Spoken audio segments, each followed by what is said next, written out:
management and supporters, and we look forward to a more surprise game. We also welcome representatives of our sponsors, Electric Ireland. The teams are as follows. There's no change on the Galway team, lined out of Andrew Croker. In goal, number 1, Tony Horan. Number 2, Jonathan O'Grant. Number 3, Rory King. Number 4, Dean Hudson. Number 5, Ian Hernan. Number 6, Aidan Florentini. And number 7, Daniel McNulty. Number 8, James McLaughlin. Number 9, Daniel O'Flaherty. Number 10, Aaron Nolan. Number 11, Daniel Cox. And number 12, Dennis Brady. Number 13, Nathan Wanger. Number 14, Tom O'Callaghan. And number 15, was Shoya. There are 2 changes on the BEO team. Team right out as follows. In goal, number 1, Cluiche Ceannais. Number 2, Andy Morrison does not play and is replaced by number 24, Maigh again. Number 3, William Tony. Number 4, Ian Armstrong. Number 5, Sean Dempsey. Number 6, Rory King. And number 7, Paul Gilwain. Number 8, Paddy Heaton. Number 9, Ethan Henry. Number 10, Kieran Violet. Number 11, Roland Hughes. Number 12, Dylan Thornton. Number 13, Paul West. Number 14, Conor Reid does not play and is replaced by number 21, Ray Walsh. And number 15, Frank Irwin. The referee for today's match is Patrick McTiernan from Roscommon. Standby referee and linesman Eamon O'Brien of Leitrim. Linesman Patrick Buckley from Leitrim, and sideline official is Ray McBride.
Diagweave agus fáilte chuig túm de Cluiche Ceannais Connacht Electric Ireland idir Gaillimh agus Mayo. Welcome to Tuam for the Electric Ireland Connacht Minor Football Final. It's Galway against Mayo. It's a big weekend in the rivalry of these two, and part 1 takes place tonight in one of the most traditional venues in the country for Gaelic football. A man who knows this venue very well is 2-time All-Ireland winner with Galway, Sean O'Donnell, and of course a former Galway minor as well.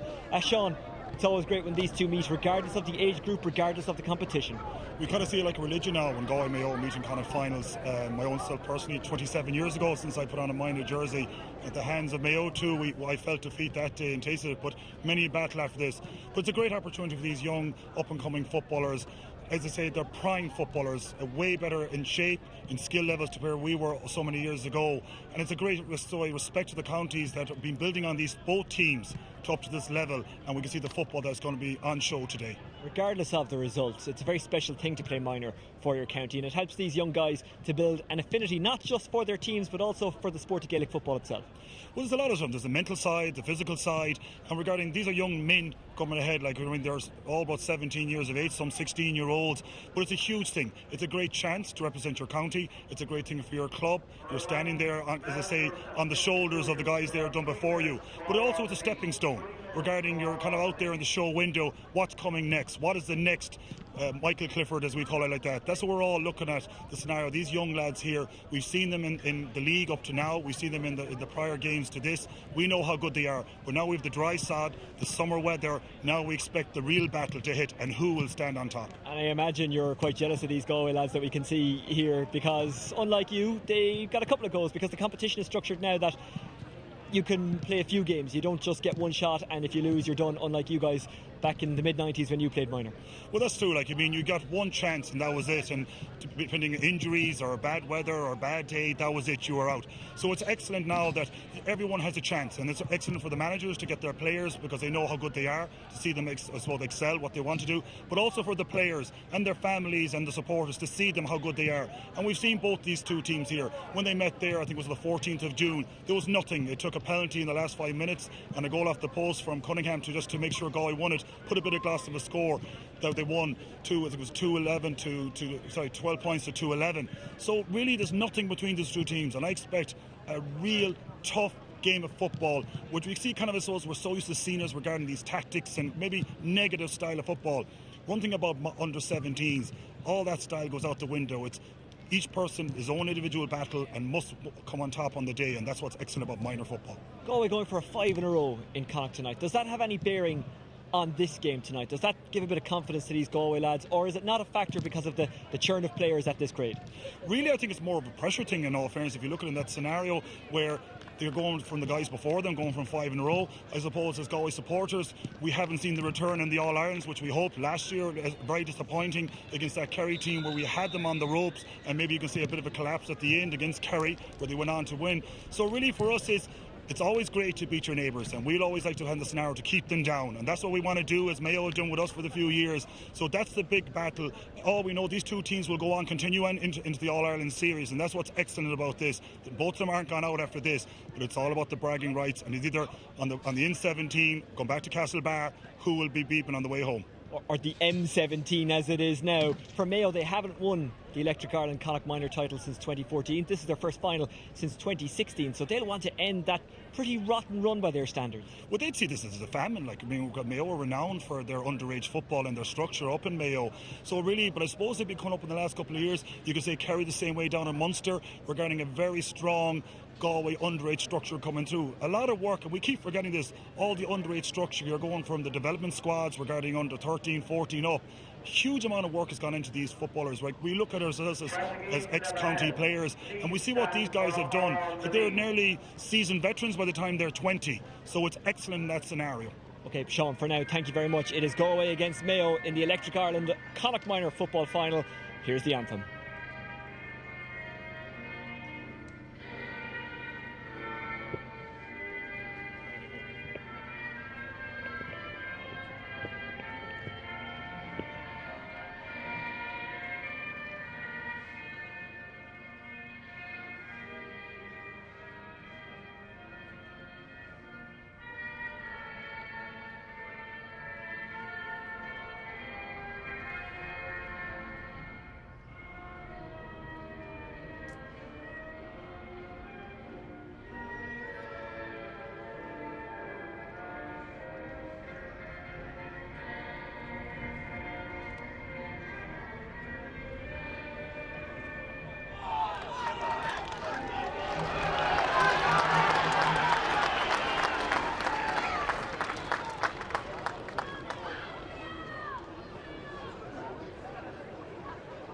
chug moderated le túsachil Cluiche Ceannais chug Chonnacht an seo an tróna seo bartna bhéle dúim agus an fáirci brenn go hála níor fád agus sló deasatíocht isteach agus a dáiran réití chun gail chun códic cin seo. Arháin ar an bhíá níl an fearhí capi mar lán tosach nó rounní mar lán tosach acab chana riad níl seisina gimmert agus átóí a gibir a fi híon sinna réhhail setáiste in áid siúd. Chas a dáirann sé chéile trí seachnaíochan hís barcha bhí céile agus an bhar bua agus seachúlí na gaile an láisin a charáchóil dearnach a fuirsin sa Cluiche a thugann bua sinó agus an sló tíochtasteach in seo gúnaí agus tá an réiteoid imhain seo lárna páirc réitiléon díoid a chahaisteach an réiteoid sinna páirc McTiernan as rus comán sinna an fearhas am an réiteoideach an seo an tróna agus déanach limsa in seo sa muscail tráchtaach ba hir imleir na gaile bhfuil ráchrí bhfuil éan aige sinna seán ó dónal le ceann roií agus fearda minút a chamá céan anú le gaile blianta fadochan ní tu fada le daine le sin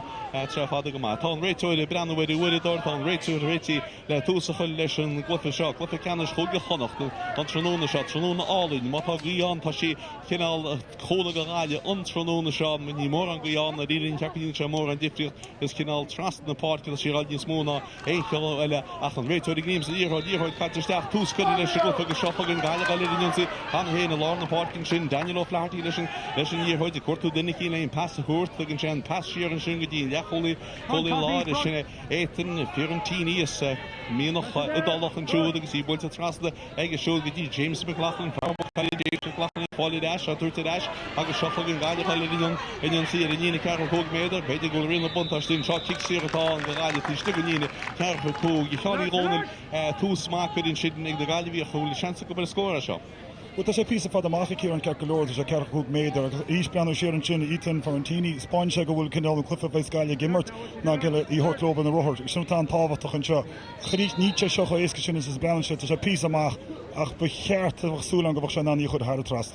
Shedan is good at Tamil Kogan as a Crookton car of bonus rock of the car, Canar, the Hall, and a Polly, and a father, faithfully, head Florida score, the Gaillimh in Shaw, Barkley Villa, Untron the Shaw, the Skamora, Namakata, Agin in shots, no mehr, because she had a second at Akatus and he scored a long toss of Hook Shing my Chonnacht. But sure, till Dengamag or Galore Court here, August, she tested why Martins will Lord Deer spotted up.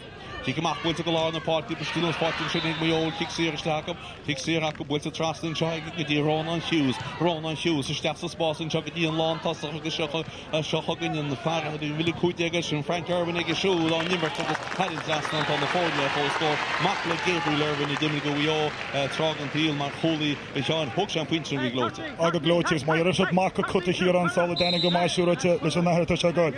Go hand gas, Murder to a gush clay as had a trust on. She came up with Teddy, got to go on the party, obviously, Jacques Farber, Colin Eddie, Shaggy Fonche, E. James McLaughlin, Anna Fellow, the fashion, Year Digger, Hashatani Shearer, he's getting the rate to real bunta Stiddish, but to share in Shingadi, Dylan Brady, Farhar Finia, Dylan Brady, upon the Pelle, Ed Ash, Wilson Trust and Chuggy, Daniel O'Flaherty, Wallet Ashley, Dylan Brady, Shearer, Henry, Shigan, Shugadi, Jonathan McGrath, that's a spot, a hooded Jill and Joy, Gira, Warren Shogal, Farah, Quick Dialogue, and Year Digger showed Smartin and Pestilicious Management, the Pastel sitting in Year Fonche Ashley, Chetok and Talon, didn't rate up William Faulty, Dean Ted, Wilson Shuggy, James McLaughlin, Shuffle and Galia, Edinyon series, Girl Tashati Muganini Carcook, made of Daniel O'Flaherty, Parallel Population Beltoni, Shall Steps as Boston, Shinan, Paris Miogus, he will take Parabio, Makadi, Paddy Hina, Hinaka, Glana Machlishan, Lesson Year Hoys, Paraphony, Taylor, settled Trust in the Portia, a quarter of Diniki, Hay, on Castle, Hedeget, on Pascadega, and Owen Hall and Shidvigi, Farrell, and the Hot Slashina,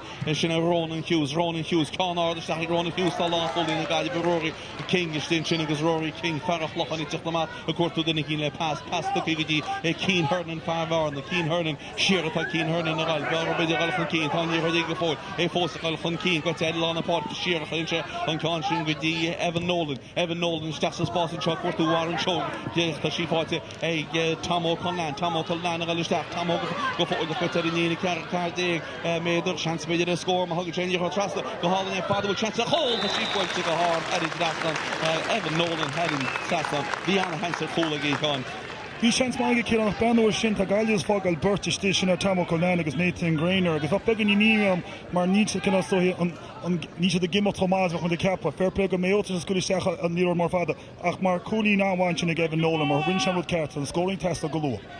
Well, Sean do me go be Gaillimh le corna go hi níl sin miota go le corna go hi beidir go bin fá go Gaillimh til jaar and you put amach lá tá cani an go le fad in sin Cian na bull shear tá fá can down to hit in Gaillimh hol caught it away to Gaillimh from the Gaillimh love in the pala Erin Bell agus kick Siratán go we ogs and Lecholi lá hokas Rory Keane hokas in Concha Rory Keane I Walsh Calmore in beat to hard the Stas's boss in shot he up the Concha from the Gaillimh stig Gary Arthur she fought to get Yasin give to Van Tiven Gary on the mark on Tomás shoot good Evan Nolan catch the list in any game pass the whole tarnish on pass to Stas's boss in shooting shot fucking Ekin for Fiorentini Stas's boss get Yasin shot like the soul kick Ceannais Mionúr she called it is the hinching from the Gaillimh Nathan Granger as she fought to put his sauce again Mara Honey to step at ball she over McHale good peak at the love shoot the remake shoot but to sugar the long full the Egish Washington you take the Marcus and Bell Washington you go forward but to attach the list before court to the heel pass the horta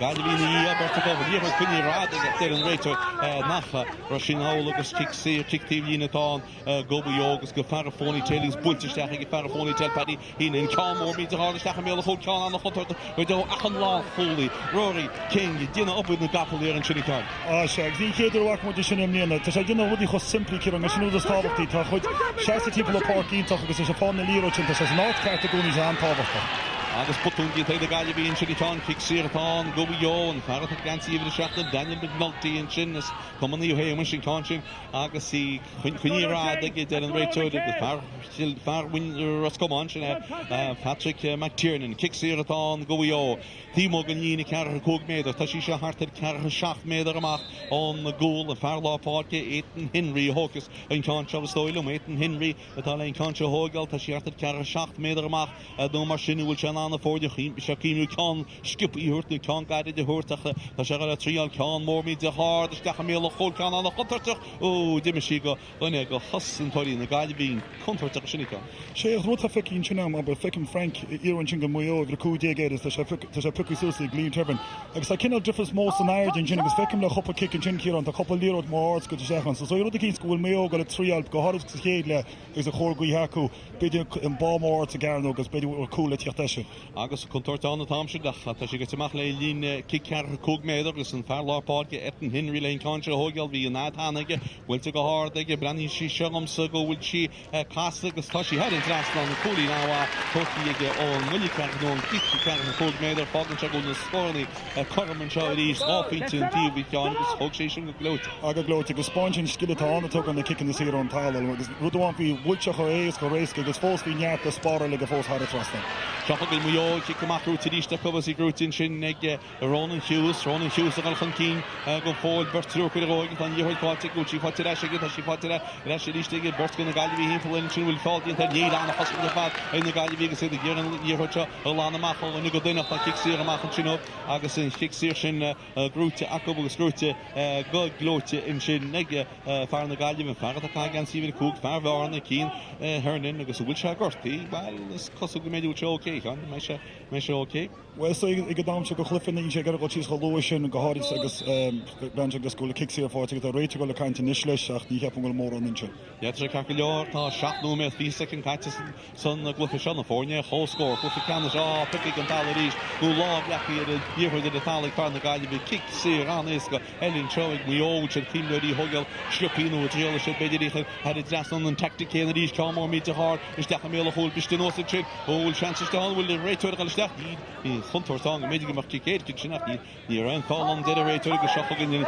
Gaillimh marist lesson hier heute gesehen 13 year hole hoben und ik den nach die on long Cluiche Rory King ta fall the Rory King in Shinnigus and you heard your boy to skip so the spots in shop Tom over the mark lane Concha Hogel ta shigen long pass should have far more than throttle Tom Hogel down the trust the part that she leading force again pass the horse can champ pass start to you want to show you Kali good finish to actually Tomo will take Tomo Connor the Tomo touching the down where the kill Shannon score from the goal score grab in chin Kieran Chura take a far so halad you been le fekeler televis ta halad it is a corp on keen I think even though Shin Hayna but you know pass Hamashin beidir tarag a warn choige a bhórsin neor de eisiidís agus cléidís ar a trasan hawa. Luke Jennings leis gé amach fer Colbád BEO Cán mór fad amach go lá na páce agus éana gaidíonn sin bistí nuas fáte BEO tíochttarí ríiste Sean Dumsey agus a bulamach sin cámór mítar áda is decha méle cholt an Colbád is digus a gríman sin i Donny Halloran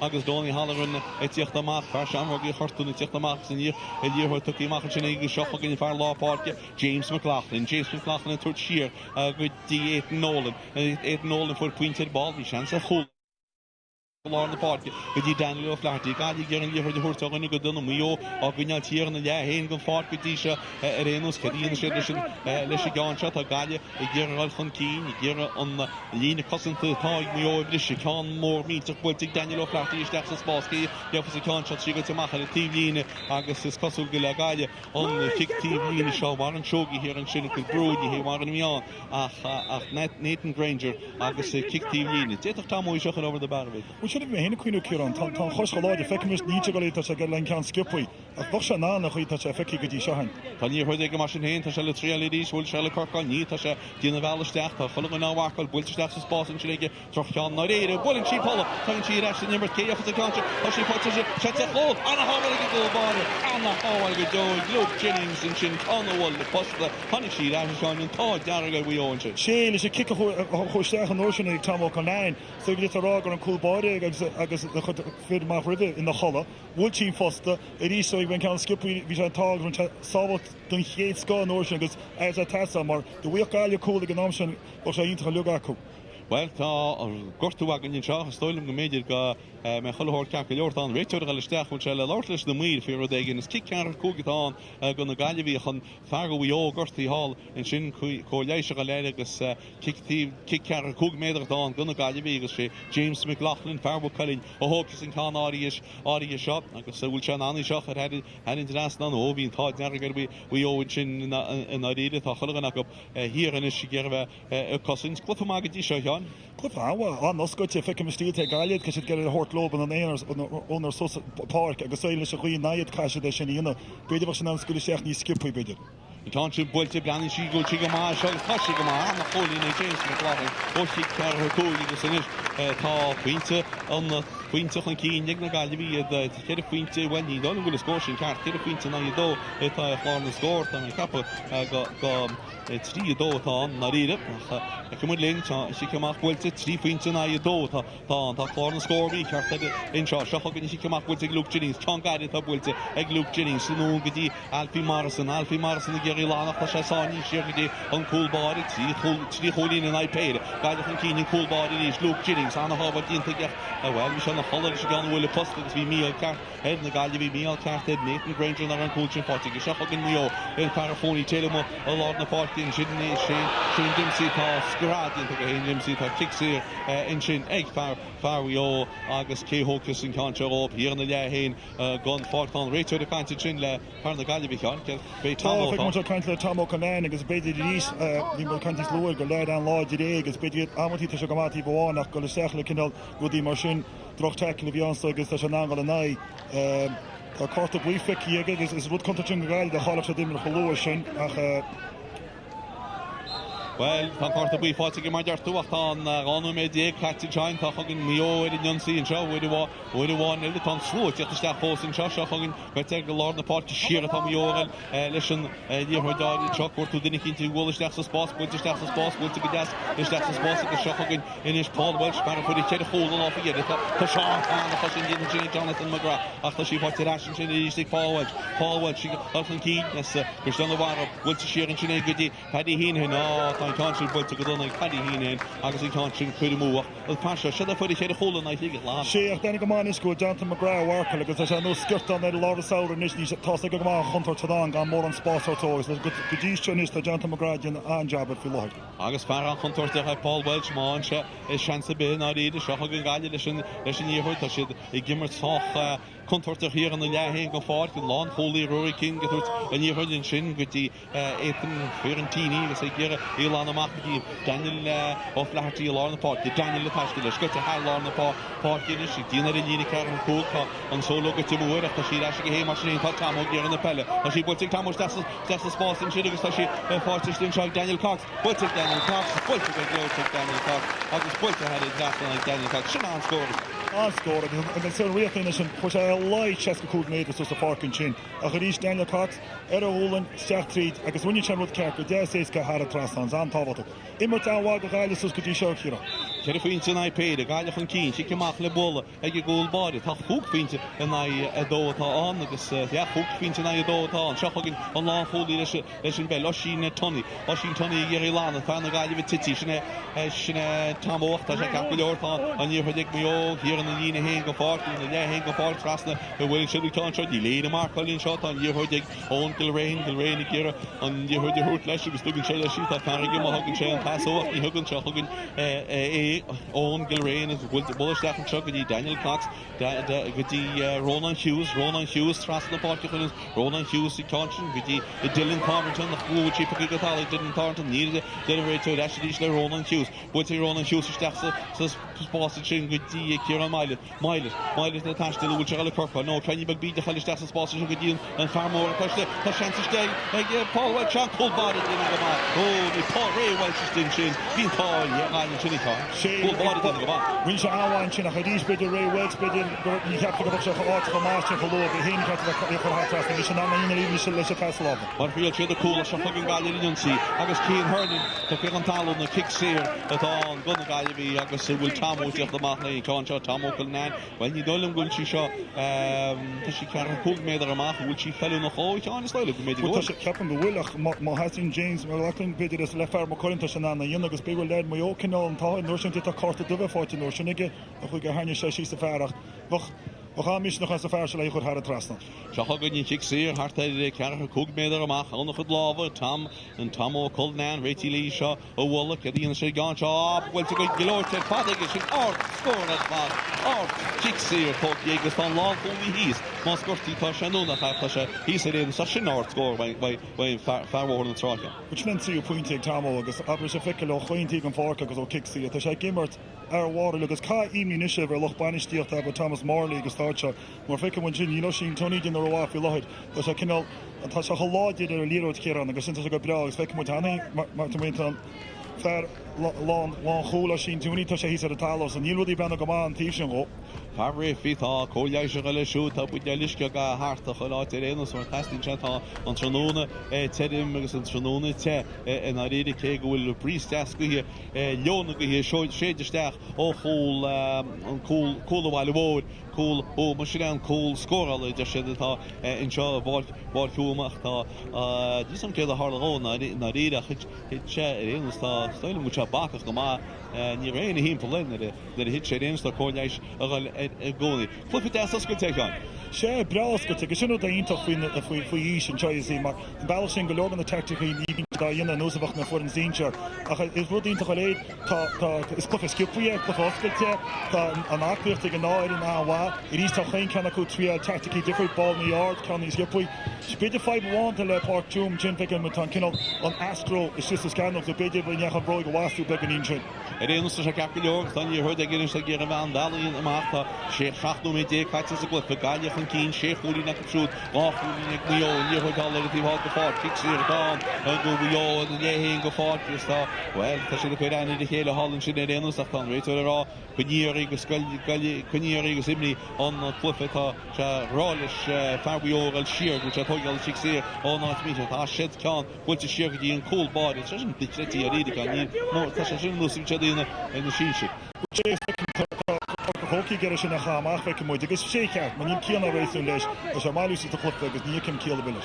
Barédustán í chuidir eis le muog seach go gníí siar hir an sin á fáil gona galú an leacholí láid farbor ní míhall sin é fí an tíní tá se an níorthid ag sé chun sóí tá sé dribblid mar sin héanacha ó tá si go fáil cínte a bí lána amachta tá líam tehanna géirí i lána amach siar tá si eile sin beige siar a haon siad san gus Christa go leor tugann siad amach tíhfuil go fáil nó si lána amach tíháil tá sé le amach tíh eile go seach go níiad gansí táín sin íacha ach an réiteir é ó tá sé talla tá kicksíir in sin agus an fashion gaide gáin gagan nábéidir sin. sé cináltíí haneach am héim mar tá sé gar sé a tackle agus tá sé sin táhaach duine núpert beidir bear fáca bríéis a sin far íta fartíní an godá gus susco seo sé gimmert áhhail fá an kicksí eile se tá fáginn tá fearbar sin cín hurnin agus buhecha mar carta go chinál cinntin seo na réana agus ní tá mé ggéirh an jódar an si me bheith acha má fuir fanna Gaillimh carta ball fi rud buhecha mar carta gine agus bei carta an stoi mas carta dubnú bí bheith sána fertá dribble na ón Kilrain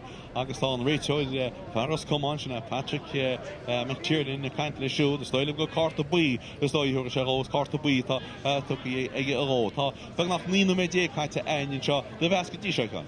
Útséile sé gar fe mu leis a scóir a gaiile sé faointe agus péide ag muo agus tá sé chun cíimba nach choláte ar a barc.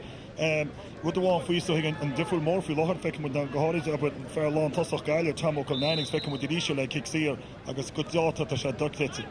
An ní se totíí ní ri kan vi sé a mar chugin war an chogi an kí chuidir steachú tamó se an tal war an chogi le rís far means rugby ag sé tal an seanspéidir an blocálín ita ige cosintóí bio agus roií cíine ge an ní an amach sí conint gaiile nimar go mééis se na réide á sechugin miole sin ní ní pá go fá leis go holin ag má lachan chuí chu caiite me James Flachlin sin vi sé í se amach íta le Colin rísta sé mar dáhá farmór ár láidir sin nach ceap go fear kisfuil cíanna chuá se lei si. Farháin kisfuile farháin i mís rugby agus bhfuil ré rébe semach go mar op an bat se go mó si siirtáí go seo gan ré réin fu a carta buíach na le tamó chuna fu carta buí ball seo gan sin necholí lá na roií cína fan cín roií cín a bol fáile leis agus bhúil chance go beidir fan cín go golin fer generator so sé tásin bhfuiln sé tásin gan sums gotí fóréil thoisií fóréil bí roth go maiid Bhí roth go maiid agus feicimid bé go le stíin an camárád scu se ganna cartanéra chuach Tartí scóir muo is bhí láth rilí le go bheith si glyfiise te gimá gimachú beganí rá go dáta. Tá si goachú sa díiste muog seochagann Sean Dempsey steach spá a sean scóir in seo cure a mile builte cure a mile ceúil an cá cossin head glasán a cholín sinach bí tiach i fliise na Gaillimh tásinna ó cure a mile sin go má. Thg seáhhaid hí brom icimúin seo sé círan a fu se ggólan mór an sin an nóir sin bhil Dylan Brady agus tuit ar aga thug Dylan bena cúnaá a le tro ceartach. Tá se gortaí cheapúna go hir tainneach a seoltain Tá sé híos agus tá choiléis sé ggólainn ar an súla go leis agus stoilm rinne se go mágus in níorchuid chu heidir drastal an éon dat cure a mile te chuisdanhhara mistilí chuisdanhhara tá an scóran is dúbal scóran í sé faointe na Gaillimh trí faointe ag muo núméid agus fi tá caiite ní núméid a dibetéine agus le ama agus pe an bre a chuidir san réiteir leis agus ceir go ddíach a hála inseáin ar bhfuil sé an ceán sin bhil stoile mu teáin bech é chaise a rútíine be. Ní go bh ceapan fu an ggólan beidir baine beganí glíamach nach feice te sé ceartí so sin stáhachtí le sin anna cofa chuá. Tá sé tu láte réanú sa cóbáide Donnaí a Hallarinn fearsean mogé chartúna tíile hín cáse ó bhfuil amach ché go sé cáse ní cháilsead níl si goach an mágus beidir ceartí bhe mar ní de grúpant an si goach cáse cáilse go anna ag Dylan Tarleton sin go bhío agus Dylan Tarleton leis bell hir ína cean cúg méid a bunse is spás sinning sí fáin is ríiste Dylan Tarleton fáte leis in sin fer Ronan Hughes cá mór mí háisteach Ronan Hughes cá an nach chuirtar che íon si gan teachíar an sin bhháin eile tá lápóí na Gaillimh Rory King bhfuiln se amach í dí éan Ferentini tíocht amach agus tugann sin chuid amachtaí Daniel Flaherty ach bíimne ní séidirach gote go dtíine cear cúg se go péin dí se sechagan siad ar éon sciráil fan cíine dí chuidn sin le Liam Tevin ó tá bhfuiln fatig Tevin nach níl an fádaí de a réitúir bhfuilin is táis agus scríil na bunta de scríil se ní chuid stach sin gal in tro á fáilin sin tá Nathan Granger contact Nathan Granger we should actually for tá gal stach go fóilech ag builte go hard ceach bhfuil content tá míide blan bhfuil chéile ní sa go bhfuil si an nach bhfuil níl tá si fóí bhí an mí cart in sin na Gaillimh Dé sé gar hortnis go fermuo ón le céil céit go go chosan an nóir sin agus a broch sé agus sé brú cé fá chuúir ce cóíile. Tí ceach ís le bol go ggóilbáil sin Luke Jennings réití leon cáse a bhil as Ballon Rover réití leon cá bhfuil amach bhfuiln sé cámór fada anbáta se amach goláin na parkí istíú fáte lei sin ag mó cadíana si leis sé gáánna parafóní téil padí hínin a bhil le sa spás cé agus sa slí tá sí ag Paulwell tugus a léam tefn í a bhfuil Paulwell cámó mí a tras na fúla Paulwell pancansin go timú troch I cheán na bhín sin. sé agus é ríá se ceile viidir ará scópa cheart ar fáte acuach. Doch é mé bainseach Gaillimh ní te grúta lápáca go le píis agus bhfuil lábh noch níochttar luganisi mé bhá na fá. Tágus cána le grúta beoga sepa gan ríán go réine an cíán chun réine bol traslinn sin bhí Aitan Henry le corcail buite Aitan Henry cá marrád agus tá cansin had an go tebal ní le tre láúin an sé. sé agus Aitan níos luá is a kick sé an cecha cú gan is cána le fátin sinige. Tá cos má láidir go fearsún tá se nana chu tras an rud a bit tí bhí stigann se go cúig son níhá gaiile sú géireachan le. Tá arróíonna ag na Gaillimh is cosúte le duine thuúteteach in segus ní tá éidir I híine gimach go fáid sin arrána siús chuinn sé ítasanna bhúil se sinna gimach go fáid teáin. Ní samsa go gorta bhéh fiúsaige mar bhí sé dénne go mágadá an sinna ach beidirránis ítain Florentini legan níad feici agus beidir gur bhacha sé bud cís na beidir gur a chaiste sin áú. Well tá feartá píisteach go bhúla bid a hotíige ar a bhrí méidir sinna Rory Moran tá ní chuidir Rory Moran hána héana agus ceíonn se beidir go bhacha sé bud cín nach bhúla a géile mar siad an tá réine bainisteach mó tá seans beidir in seáid cadí híine leis an bella bol trasan se go dtí Paulwell se amachcha sin deslí go dtí Dylan Tarleton builte Dylan Tarleton tá sin héin had gas an le chuíháin níos agus tháinig mu sin méidir si le chéile beidir míochain a bhús a cos an naháin ar taidir seo go dtí beidir chopacóin na fógáile go déire kipínosa agus a ceanna agus an breise. So fecin mis Gaillimh tití chola fáte fecin ciran tá lápáirta cáilte chu caradí arún sin má Gaillimh go dnéhha. Tá lápáirta cáilte go tan cáte ruúta cupach diimi sí lá an páirta buidirteach de spásin se cé agus a cáse istí tá sí fáte tamil ná tamna I bhí tíiste rá an láúla tamna gal sta fór bertaní a taní roiá cáinte go bhléna go léon pasúir tá cinnte se aine fatána sin tiíratá an gona Gaillimh agus an láúlaírán ara in tálan a sin taníírán a an tálan bhil tan réitir a goirte. Bud sé agus bhí heb héin aber bhí níro de bhí bertíimplaid ach mátá fu na Gaillimh ná níra de chunne le tamó. Is bunnach ná chlufi a grochen lei sé ach sinna an bidú mar níos lua tá fá be Gaillimh timp lá na parke gan de kicking is fecin chuit an ní sé de réchtlik na líró is cinná titim faoi so beidir car na tactic sin ar beidir count skip deach se a fecin mu tamó na siríist. Seachgan tamóla sé gáin se bulinn se go hádaí bulinn se go críní agus chuinn se áíine duna fórne agus hartad cheanú me go le fanta seaachhainte Gaillimh chuúhainte ag mó chu fi canis a chonachta rád na minúr nó fhí hana na dé agus an Electric Ireland sin tá I ddíanarecht an gomortasáí seo tan ní chuid tuí go sciúpa agus í builte leistíí an coolbáí Luke Jennings agus tá ní tu fu sé bhfuil sé tá báta sin sin Aidan Cosgrove bhil amachchan is agus ag Dylan Tarleton a bhla siar ceanní bagus le sa spás I gáin si sin rád ní hainta sin páite is dé sinna cear maiile heile tá ríéis kick siratá de an réitú agus kick siratá an seo is dóilm go bhétí sí seo scóráil I cheanta sí garabhach na níhil le jaasóig agus sé Frank Irwin hógus í seans magúil go sin cáinte a Bhfuil bcht tú súlach a ríist mu caiint fao mé agus kicin ní sí ní te a siúla te choraplastóach fecinn si rís canscopí tóníis ige. Canscopí bhí sé eisi cáinte tá seanna sé scór builte Gerban builte go glóta ag Gerban sí gáil na golan hásin na rí.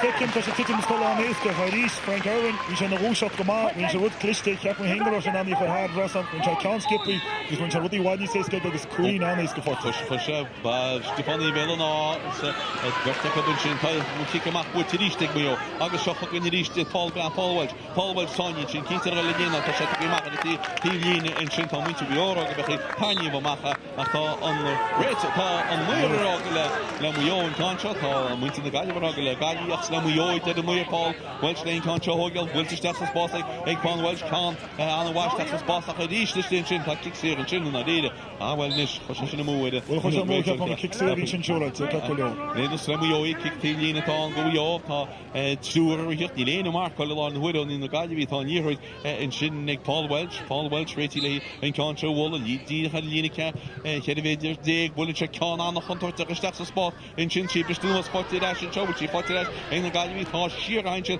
as she gone, Wilton and Choggy, Warren Chog, that I hear a master cool in it, Warren Huggins in here, and you heard why we should Ash Concho, you should Ash, touched the list, she couldn't on that, and she go forward, past that and over the James McLaughlin, Elfin Keane, James McLaughlin, go ahead and Nina Carter, who made the stop and check, William Gaillimh pass the horse, took and champ passes, that's the spot, Truck you heard Narida Marinado, Lisha Marada, Bahat Slap, and Daniel Cox, and the end of the Shial, Truck with Tony Bean, Chili Cox. Bean, Chili Kieran, and your chance to be all practice Mayo on, because he's an upper man, we can take it cool, like it's our park, just Camu, chance to be in.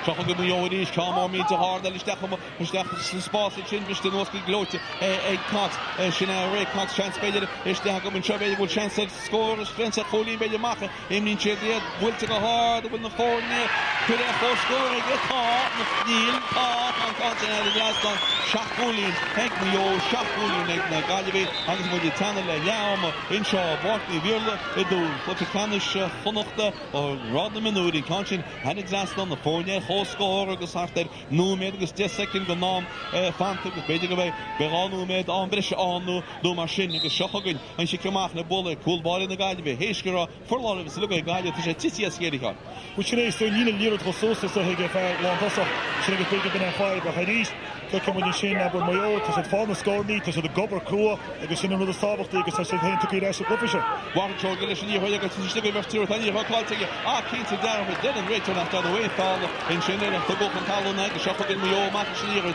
Gaillimh finally go here with the final she agus looking with one try to fall to more as I give us go over for this year agus bit more fact na what have been smooth so far shopping Mayo chance better a couple of King go hard they will control had it last on the push had it last on agus in far Hamid discussion roaring more and patient control had it last with Theodore so good come Mayo King did a gone opinion of the good for his second red down the Tara Hirons on the fair on the Sheikh roaring more agus on Colin a watching the brand what she bigger than Maigh Khadis on ballot dierig mooi dierig agus haar trust on mooi dierig is dierig Fabian Hansen dierig had it last on and shouldn't give var Hamid discussion roaring more and she come up na bulle cool ball in the Gaillimh with Donny Halloran will take Donny Halloran and mark along the party reach on along the party Gaillimh is kicks here Mayo agus he bought Dylan Thornton Barva Villanov Stefani Villanov and you heard the court to Dinnicky and pass the hole on work on Gaillimh had a good on head fan shuffling and Yacholi Law and Rory Keane a ball that's his boss and far more still she 40 year and Shinnick Frank Irwin will take Frank Irwin Connor the Stefan of goal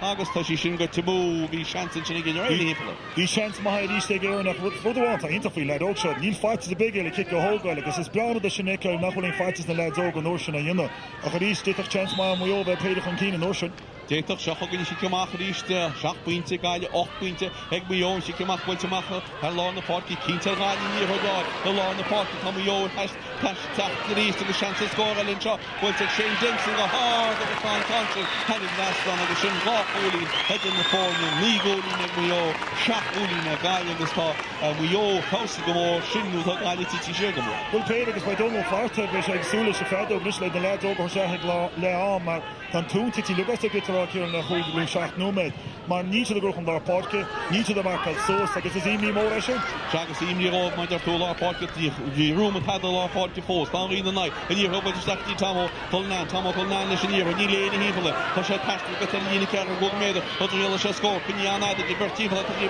bij Tero die left all on the generator on hier het log dat je het taler en chin en gestakt door macht voor de zijn kantje de slag dat hier al in chin wil ik iets en wat dat gebeuren we shake is wie she tested the year maar le garco went to Mayo when she down custom to notion agus go to kick bug of the arm a testing score for the year go hard with la a East tá de brethir Tamó agus buna fecinn tú héine tá sé get a choladí na go héine agus is troch é sin go fud in na big go tú brethir just leúháin. Well hí níor chuid aige ní réine tíocht ar ghóí le níor chuid hógeal bhaint an bbáte agus an machbéidir mar se áí ar fádach seochagann an sicsír le tógeal le an lán tasach Tamó chun an leir tí léon cáinte ó bhla ba chód go go sé cáinte head deasla maní an cháiltein ceán fós an nniuhacht tásúla nach go me málacha trocht éireach seochagann eile sin gáin seid éanas bhil se náí chud head an dras an hartéir 4 méadar amach chun ggól bhfuil go háart ag ní chuún sé gan mú tá cáin head deasla agus líad a puinteháin ísán ní ná hochtatá agus sáú me go le breise imní ag an réiteúid agus tá sé breanúir dúir puinte má. Puintama agus tá tóí le seirne sin jobcíar an camar Tamó gus i gceart go canán tá sé tá chola ag le dóg agus is breada sin ice agus pí peilmá thuúda. Agus tá sean selin teige mar tá kicksaí reileisteach in na Gaillimh farbhí ó chuine sé níorthúid ó bhádrada in sin Alfie Morrison chuine sé níorthúid ó bhádradaach bhí brúhaisteach in sin ó bhar an seogi agus ó Nathan Granger agus chuine sé rá adaí agus an sic seo letógeal ag Tamó réití leon cáinse óthógeal in isis agus feicimiid cedíana se leis gánáí seo agus réití le chud head drastan má éí le sichaán stíú méid breise imní ag an réiteúil seo chugann an chiic se ó Tamó Colnán Tá sí hart tríoch 4 méadar amach an ggól Tamó Colnán á bula cechi bhfuil cáin sin bhfuilte a hád ag Tamó Colnán tá sí head drastan fan na fórne fóscór agus ní buintin tígus go bine chiictearnach gun chlufa seo an réiteúil i breanúir dúirdóid dúir sé cheadúir bháin eile go Luke Dempsey an sicsí a hógeal amach an siicamach hógeal ní thugann sinné le am tiime sé tríú me tríchaní second go anbreise na fórne fóscór díadach mar a hosbunna agus scór a becha tá sé de fóscór ag le amman seo bhhartnaí bhéle i dúm Cluiche Ceannais Mionúr Chonnacht tá ag leite Carlin ní buinte ag Gaillimh ní buinte ag Ró leis an osí. Refreshments, etc. are available at the coffee dump at the back of the town hall.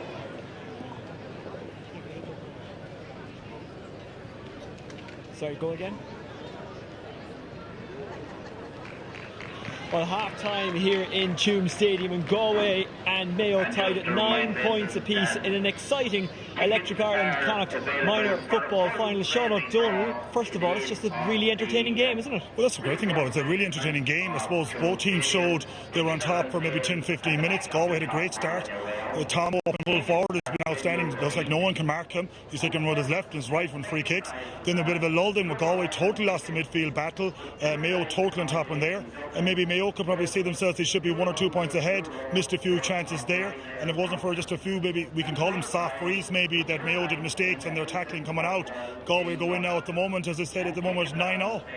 It was said coming into this game that neither team had a real challenge except for the games they played against each other. Did we see that a bit in the first half? I'd probably disagree a bit on that because the minor, this under 17s, it's kind of open regarding there's no really system in the scenario where we're showing strength on one side. Results go against, like Galway go and get beaten by Roscommon, then they go, Roscommon get hammered by Mayo, and Mayo get hammered themselves by, I think they lost to Leitrim. So it moves around, and this is then we see injuries, exams and stuff like that with these young lads. So there's a lot on their shoulders. But the performance from both teams out there has been outstanding, and that's what it's all about here. They're leaving everything on the pitch. Both managers will be worried because they're showing that maybe all their hands when they're showing their weaknesses. Mayo are maybe trying, which is great to see. The route one, big ball into the square, probably didn't get as much rewards as they needed. Galway are using Tamó. Mayo did play with a bit of a breeze, and maybe when Galway are falling apart, maybe around the middle, you can see the breeze has kind of risen that stage. Galway will have that breeze in the second half. The town is a scoring goal, so that's what Galway had. So Mayo wouldn't be kind of going in with their kind of head down too much. They'd be happy because they probably say they didn't play as good as they thought they could play. You've mentioned Tamó Culhane a couple of times. He's been very good for Galway. He's got a couple of nice scores. Excellent scores. Like, I've been really taken up by that man because he's a strong, very well built young footballer. You could see that he's not scared. He wants the ball. I love when you see players looking and wanting for the ball. And sometimes again Galway maybe a bit negative, I suppose, maybe with the breeze and only keeping 2 up there, and a lot of times he seems to have to do all the work himself. But we should see a different game in the second half where he's maybe kept in the square and the rest of the lads coming in to help him. And you just can't give him any freedom, can you? Because he will do damage.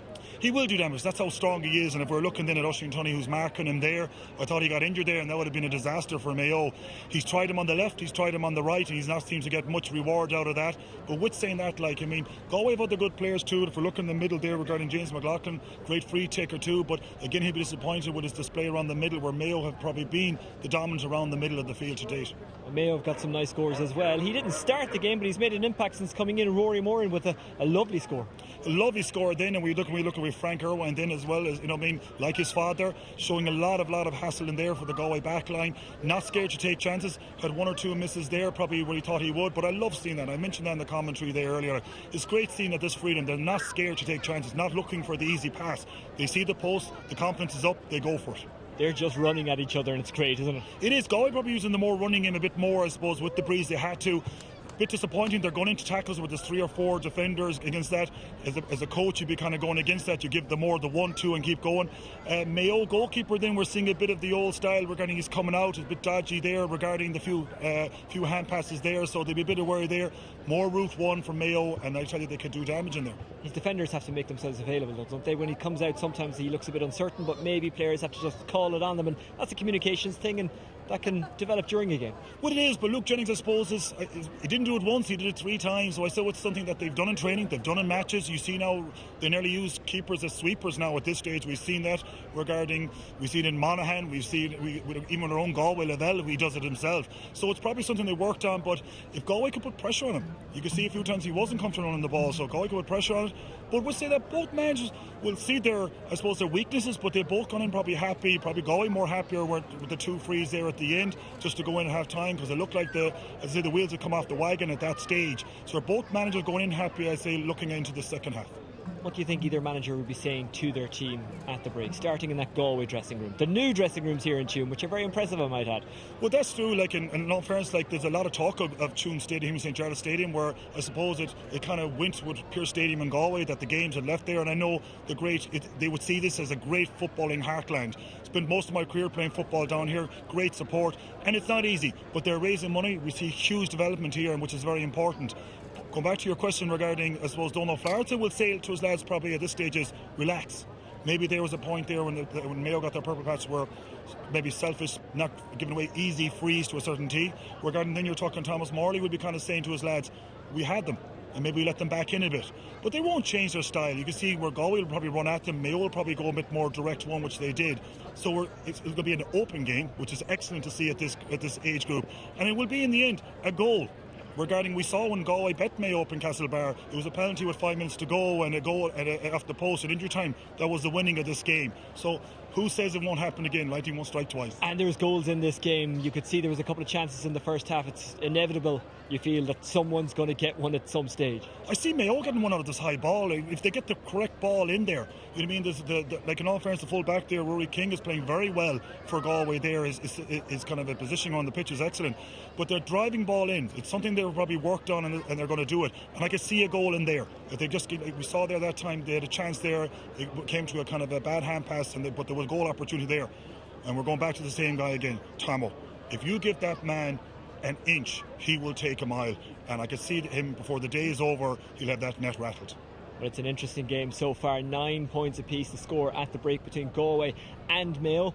And it's a hard one to call, but Sean, speaking of hard ones to call, let's just take a brief look ahead to tomorrow. Galway against Mayo, both in the TG Cahir Connacht Ladies Football Final replay and, of course, in the senior football qualifiers. The first knockout game between Galway and Mayo in quite some time. But we'll start with the ladies' game. That's a hard one to call. It is. I suppose Galway would have gone into that game after a very good league campaign, would have probably saying we should have won it, and probably they're leaving, they were saying we did leave it behind. Mayo, again, what can we say about Mayo women's football? Outstanding. When you think of the players they've lost, they could have had, and then this rebuilding of a team. But Galway will probably say they left it behind them. So I would see going down to Limerick that Galway should win this kind of final. And what about the men's game? That'll be interesting. It is. What a game. I suppose the team that Mayo didn't want to see, and probably the team Galway didn't want to see. But when you go, then you have to look at one thing about Galway senior football and Mayo senior football. It comes down to tactics and style. Galway had developed this negative defensive style. It's a style that Mayo never play well in. I suppose the history it shows it today. Mayo cannot beat this style. And when we look at it, so on that basis alone, Galway should win it. We talk about the injuries, Lee Keegan, what a huge loss. Diarmuid O'Connor, huge losses. Rowan midfield. they just keep building up. We hear about Aidan O'Shea going out with a medical boot on him. He's going to play. We hear then Cillian O'Connor won't be starting. But there was talk in the camp of Andy Moore not happy being taken off. McLaughlin coming on. What a substitution to do.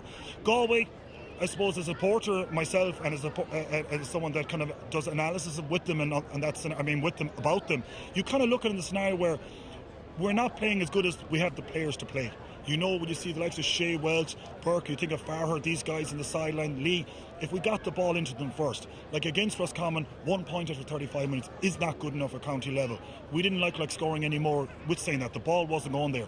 So I can't see Kevin and his backroom team changing the style, but I think it'll be a negative game, but we should beat Mayo regarding the system that we play. Galway have had a long gap since the last game, the Connacht final against Roscommon. Is that a good thing or a bad thing for them ahead of this? It's actually a good thing. When things aren't great in the camp and there was here kind of unrest and stuff like that, you need to just maybe a little break. There was a round of club games as well, which was probably a good thing, a championship there in Galway in the club scene.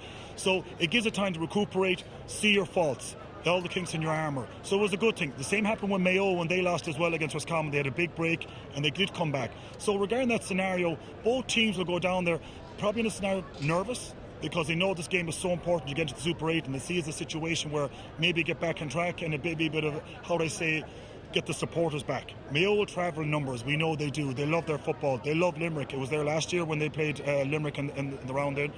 And they played Cork the year before that. They will know it's a big pitch. You can't hide down in the Gaelic grounds in Limerick. Galway will know they'll have to keep it tight. They can't give the space that Armagh were given to their forwards against Mayo. They have to keep it tight, keep the score down to no more than 10 or 11 points. If they do that, and I expect them to do that, just to get the win, but just about. The advice to all fans going to that game tomorrow is to leave early. A beautiful evening here in Tuam for the Electric Ireland Connacht Minor Football Championship final. It's all square at the break, 9 points apiece. Sean, just before I let you go back to the commentary position, and Kieran, what's your prediction for the second half? If it wasn't for the breeze seems to be building up here again, so Galway will have this bit of a breeze in the second half. On that alone, and the way that Tom was playing, if he can stay and not get injured, and I hope I'm not giving, as I say, the kiss of death, if they can keep the ball into him, Mayo have no answer. We do have players as well, Galway, that can take points from long distance. We've seen that, and they're on the middle. So on that alone, I could see Galway winning this, but it won't be much. The goal, though, at the end of the day, either Galway or Mayo gets it, that will be the difference. The team's about to come back out for the second half. Don't forget, tomorrow, by the way, we're in Navan for the Electric Ireland Leinster Minor Football Final between Dublin and Kildare. That promises to be a good one. This is a good one so far. Galway against Mayo, all square at the break. Let's find out how the second half goes with our commentator, Kieran O'Flaherty.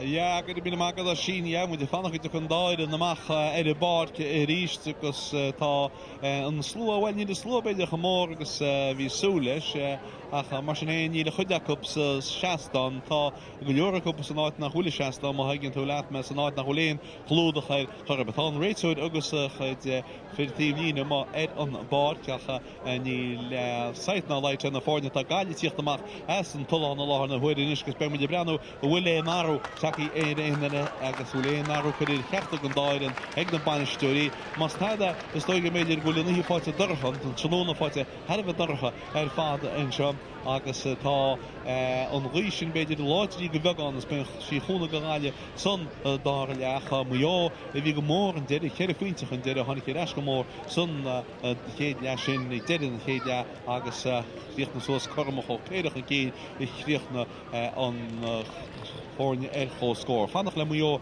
goed ik zit amach. Niet goalien en teef bij een heel couple goalien in Sean rad de minuut hadden we tabachtig ervaren. Gaan we peden en we peden voor de nak op haarjes aan Cluiche Ceannais Mionúr niet zo dat gemortes maar bij ze riest gimmert voor een couple schachten bij ze gimmert een buttery goede line stoilen maar ze zijn aan soccer wat aan ik smaak soccer en die niet kim goalie naro één wel raadje in als die Jo, maar niet ik meen naar hoe gaan die rollen niet in aan hoe zakje is. Wanneer ik hem veel niet ik meen naar ik vond de Gaillimh.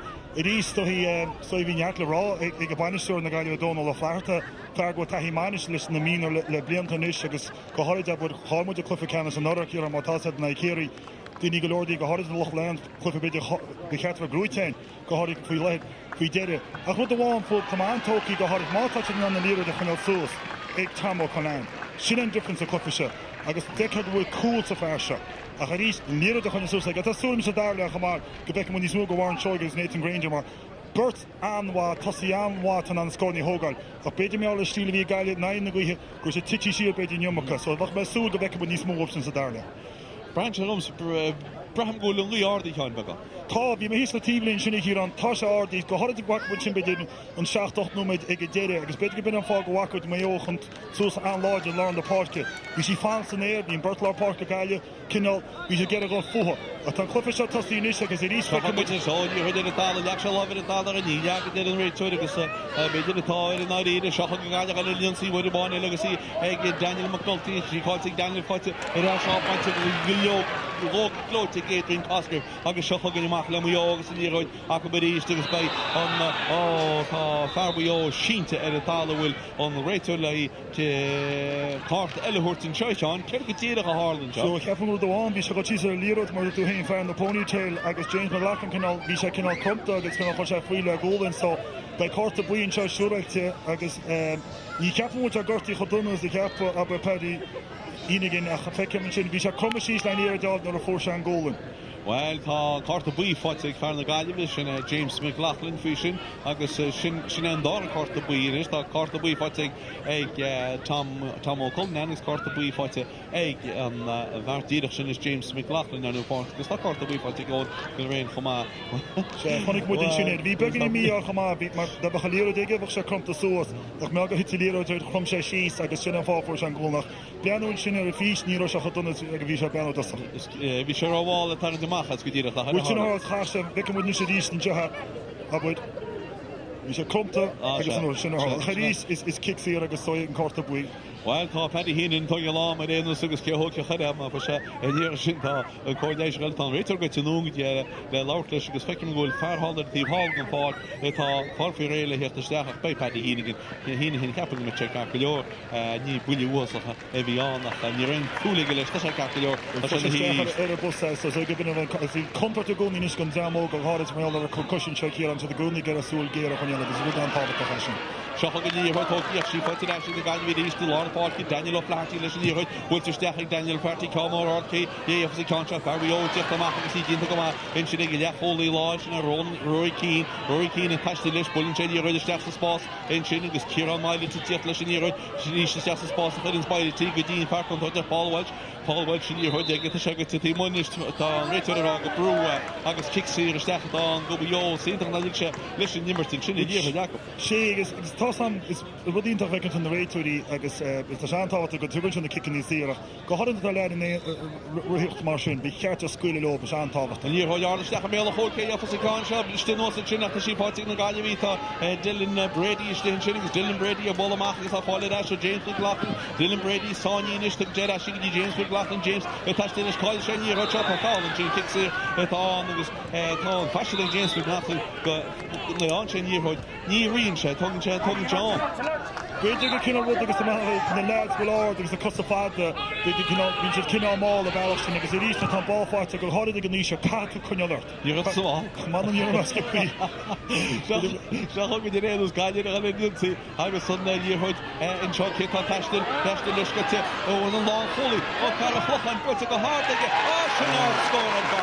Sin scór a gáíomh cinál. Scóirínta go fer a chochan Rory Keane is chonig muide duine an nóba be cheartú dhéanana hir a chóil a céirt bhí cúlín in sin le túsin an dar le. Well, ru sé hartéidir 60 méidir ar fád ggéar an níorthid fuis an fel agus steach plán chuid na cosintóirí a chuúchan na háir agus heidir drastan si amach builte agus í biste nó sí fáte leis gaiidir agus seogan iad in sig Nathan Granger cámór mí a háir steach sa spás gedís go an cáil heidir drastan Clevan sí agus tinsi heidir drastan láúlí sciúí chéile ag na Gaillimh an sin agus beidir na ide go an éireach le nach támóiste fiú sin mí sin sé agus bhí sé go binna bhí an hín coolbar an nuair sin Luke Jennings a chuineal súlar támó a chadís Nathan Granger rín se bhfuil ceart agus ben sin cinál an teictí benna Gaillimh an cámórá is go le seach an sin agus Fecin chomá cían sa dáile na bisichaí. Dú nach gaibh go gáile a sa chéile tá sé de gobar agus de grúcha na bisichaí antábhat a choúis sa bufa. Chéile nú me caite sa dáile gaiile chu cíine á chuí híine go naid ána óil san éir sin ige Paddy Heenan taiste leis thóg sé mar agus cinne sé éige mar Paddy Heenan na bola steachas spása sin go seopa go mío seansa go trúd inis sin íhoid seo ag Paul Welch a chaáid Paul Welch go fóile builin sé ceanní bagus steachas spás in sin go dtí be Ray Welch atá Ray Welch ggéir le corcailní hé builin teach ríiste go dtí Paul Welch a taisna bert go na Gaillimh trú go na Gaillimh hín plodin íhoid taí waige ach tá sí eis rístin sin le Ciarán Maigh agus ús in seo tá Shane Dempsey ggéir an na pelle seo chugin muo ríis mar a fónitel Paddy Heenan pelle do man fáise a tan íhoid fáilte go seochagin amach James McLaughlin, William James McLaughlin, John, Truck John, Swiss and Boston, Gigi, Chancellor Ross, on the Gaillimh, he all agus here and chin, Cushing, go BEO, August off fall, is Doylem, go will Owen McHale, along Samachi, Gudin Farrell, Honey Stachel Ball, Shiner, Rory Moore, and a bull of Wally Dash, agus off Wally Dash, Rory Moore, and Oak falls into and chin kicks here on Dylan Brady, Hookon Talona, on the Farrell Honey Stach, agus Shiner Moore in the Tala, kicks here on, K Hookus in Contra, go BEO, Conray. To the roll up, tan the sheer, agus Kedin said, Ahaway in the church on Kirta, a Gimmach, gun fort, Ray Welch Gimmach gun fort, is Doylem, agus Kirta Taki, is that an odd shoe. The Bay Law Plus of Beyond the House, so Doylem, Taki is that Connor Reid, a bit. From the Bay for Lord, I'm going to show you. Shocking in the endless we all, and you heard that over the sheep, what did I enjoy? Dylan Thornton, attached to Leslie Lane, a bone, the guy we heap like, and you heard Bulta, Ashton Chin, the East, 21, Elecons, just a spot and chucking the Paraphony, Telegun, Steve, Paddy Heenan, didn't talk about Paddy Heenan, can you stay, you Bultamak, and Shaw, you must thank Chin or Paddy Heenan, Bultamak, Shane Dempsey, a bullet, with the 18 Cosgrave, Cadine and Satan, but Parish still a Shane took a chair on passing Shaw. Shane Dempsey and Pointe, Bultic Shane Dempsey, she Bultic got done egg Shane Dempsey, August the chance to go. He chance no, Khadij Beckham with the made corporate here at Gaia, so not to win with. Tá Cluiche Ceannais Mionúr which le fickle which a timp the Carachel Cook, sin the pointy which the Togas Chéile, agus Castle ben fickle go check if he and CD and the chances in Hogan.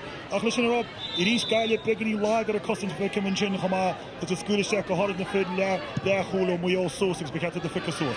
She came up with a lot of party James McLaughlin on St. Conscience, and a Mark Fortin in the Gaillimh Bull took a script, the steps of spots like William Pratt, Warren Choga, William Ben, which and it all go, because she called it in the Gaillimh. Agus Atlanta and Chin well, waiting around Warren Road and the near Hutchin, good Ditchi, is that on the Fruit of Shophagan, Maigh we always because in the Hodaka with a one and the Martin showed the Farrish Kisser of the Boy, Lafayette, Katina Sulier, on Tronun, Shophagan in his Rory Keane, of Bolamath, and Chin with the Farrow living to head, Kieran Miles, that's his boss, with the Paddy Heenan, with the more than a stack, the Ian Shagancha, passenger, Willing Sugar Hard and Conscience, Jeffrey Willie Conscience, Hushing had it last time. Anna Holy and Chin couldn't change something down there on pass. That's Rory Morgan had super Morgan at a hunch of that. For tall, if you look here, they could spend a far more law today because that's a techie Shechmar.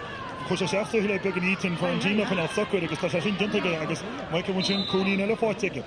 Chap into one in the foreign in the shaft, no matter the second catch it, yeah. I think we all ain't on Digger Guardian. She came up with a law, the party these teams, and she fought to James McLaughlin, the law on the party, Mark Tokey, James McLaughlin, Porto Deniki, they fought Cobble Chamo, and slitting here with what that's the spot, and Jim Tashiste, Augustine Eamon, Nathan Granger, I'll stack the same, just to go, Hustle Torta, the real Nabunta, Sting shot, that kicks here on, I'm going to get the real checking them out. I will tell you, because it's proud of the Shinik, it's record in the customers, which are hogging cheese, like a deuce of harp cheese, Vecamujin, Teaplet, you said Nan Tadayana, Vecamujin, Ongle Rain, you're saying, I reach Chinita to get a Ekalogalia, Gimmert Martian, like a Kina Cliff of Mali cheese, like a Gohard Farton and the kicking is here, Tamako and Hoga Haiskin.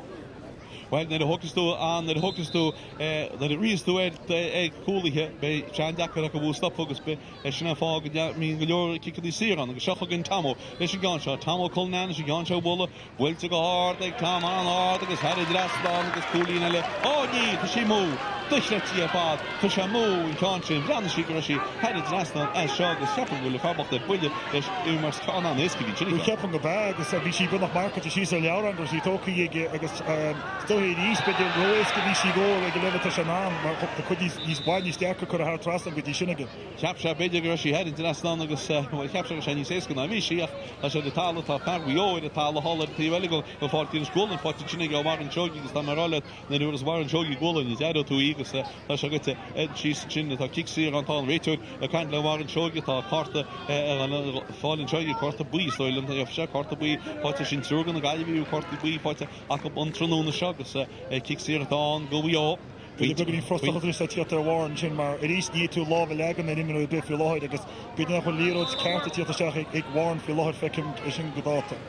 Well, can't bid the score at the screen, which I mean, here, though, you get death at the screen, I think, though, you get death, though, you score cast on, Lonnie, with a shuffle in Maigh, check the match, let's in here, I guess in here, Shane Dempsey, check the match, and here, Shane Dempsey, but to know, Shane Dempsey, he wants to stats his boss, and Paul Welch, a little step, which on the board, the whole score, Paul Welch, a ball across the pocket, call on the hook, to the middle, get on the block, here, and Shane Negative, pardon the Gaillimh, Jaffoli Lord, Fiorentini, Ethan Fiorentini, on the block part, Vin Tall, Glan Darga, Rally, and Shinnigs, kick Henry Coog, Stoil, Lumata on Reto de Raw.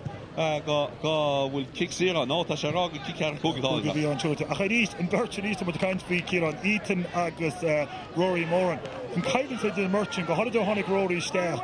Aber tá sé intach le go feicin sin bhí ceart pointer 40 Rory a chun sin ríos Ashley Eaton agus bhain se blocálínta. An blocáil fáda bhí an na ríideach tá seansan seo inis go bhar lápáce Eaton eile sinna Henry réití le cánseo ó gealdan is tá se naina go chinis ní sé leach a éasca agus é bhranin sí a seocha ganne a sí builte ige builte go Maigh builte go háda ga sin an scór an fáda BEO cara an sin is BEO agus Ethan Henry tá sin na fórne chuir a chóscór ige 1.10 go tíh agus sí cumach a bheits an is siúid bháin eile go fúlbáin in na Gaillimh sinna Dórí Halloran agus na fórne chóscór ce tá caite tart a réú me dé caite son na dára lein seo sí cumach le bolla ag go gólbáile Dórí Halloran réití lein cánseo bhil builse síos cúil díra frí de láí istí nó san sin agus go lena tro agus gápáil agus anhabit na James McLaughlin il pastile chud in go leon passpór tugann sé an pasí Daniel Cox Daniel Aisún carta dul stoile an tá tuú fan talún an sin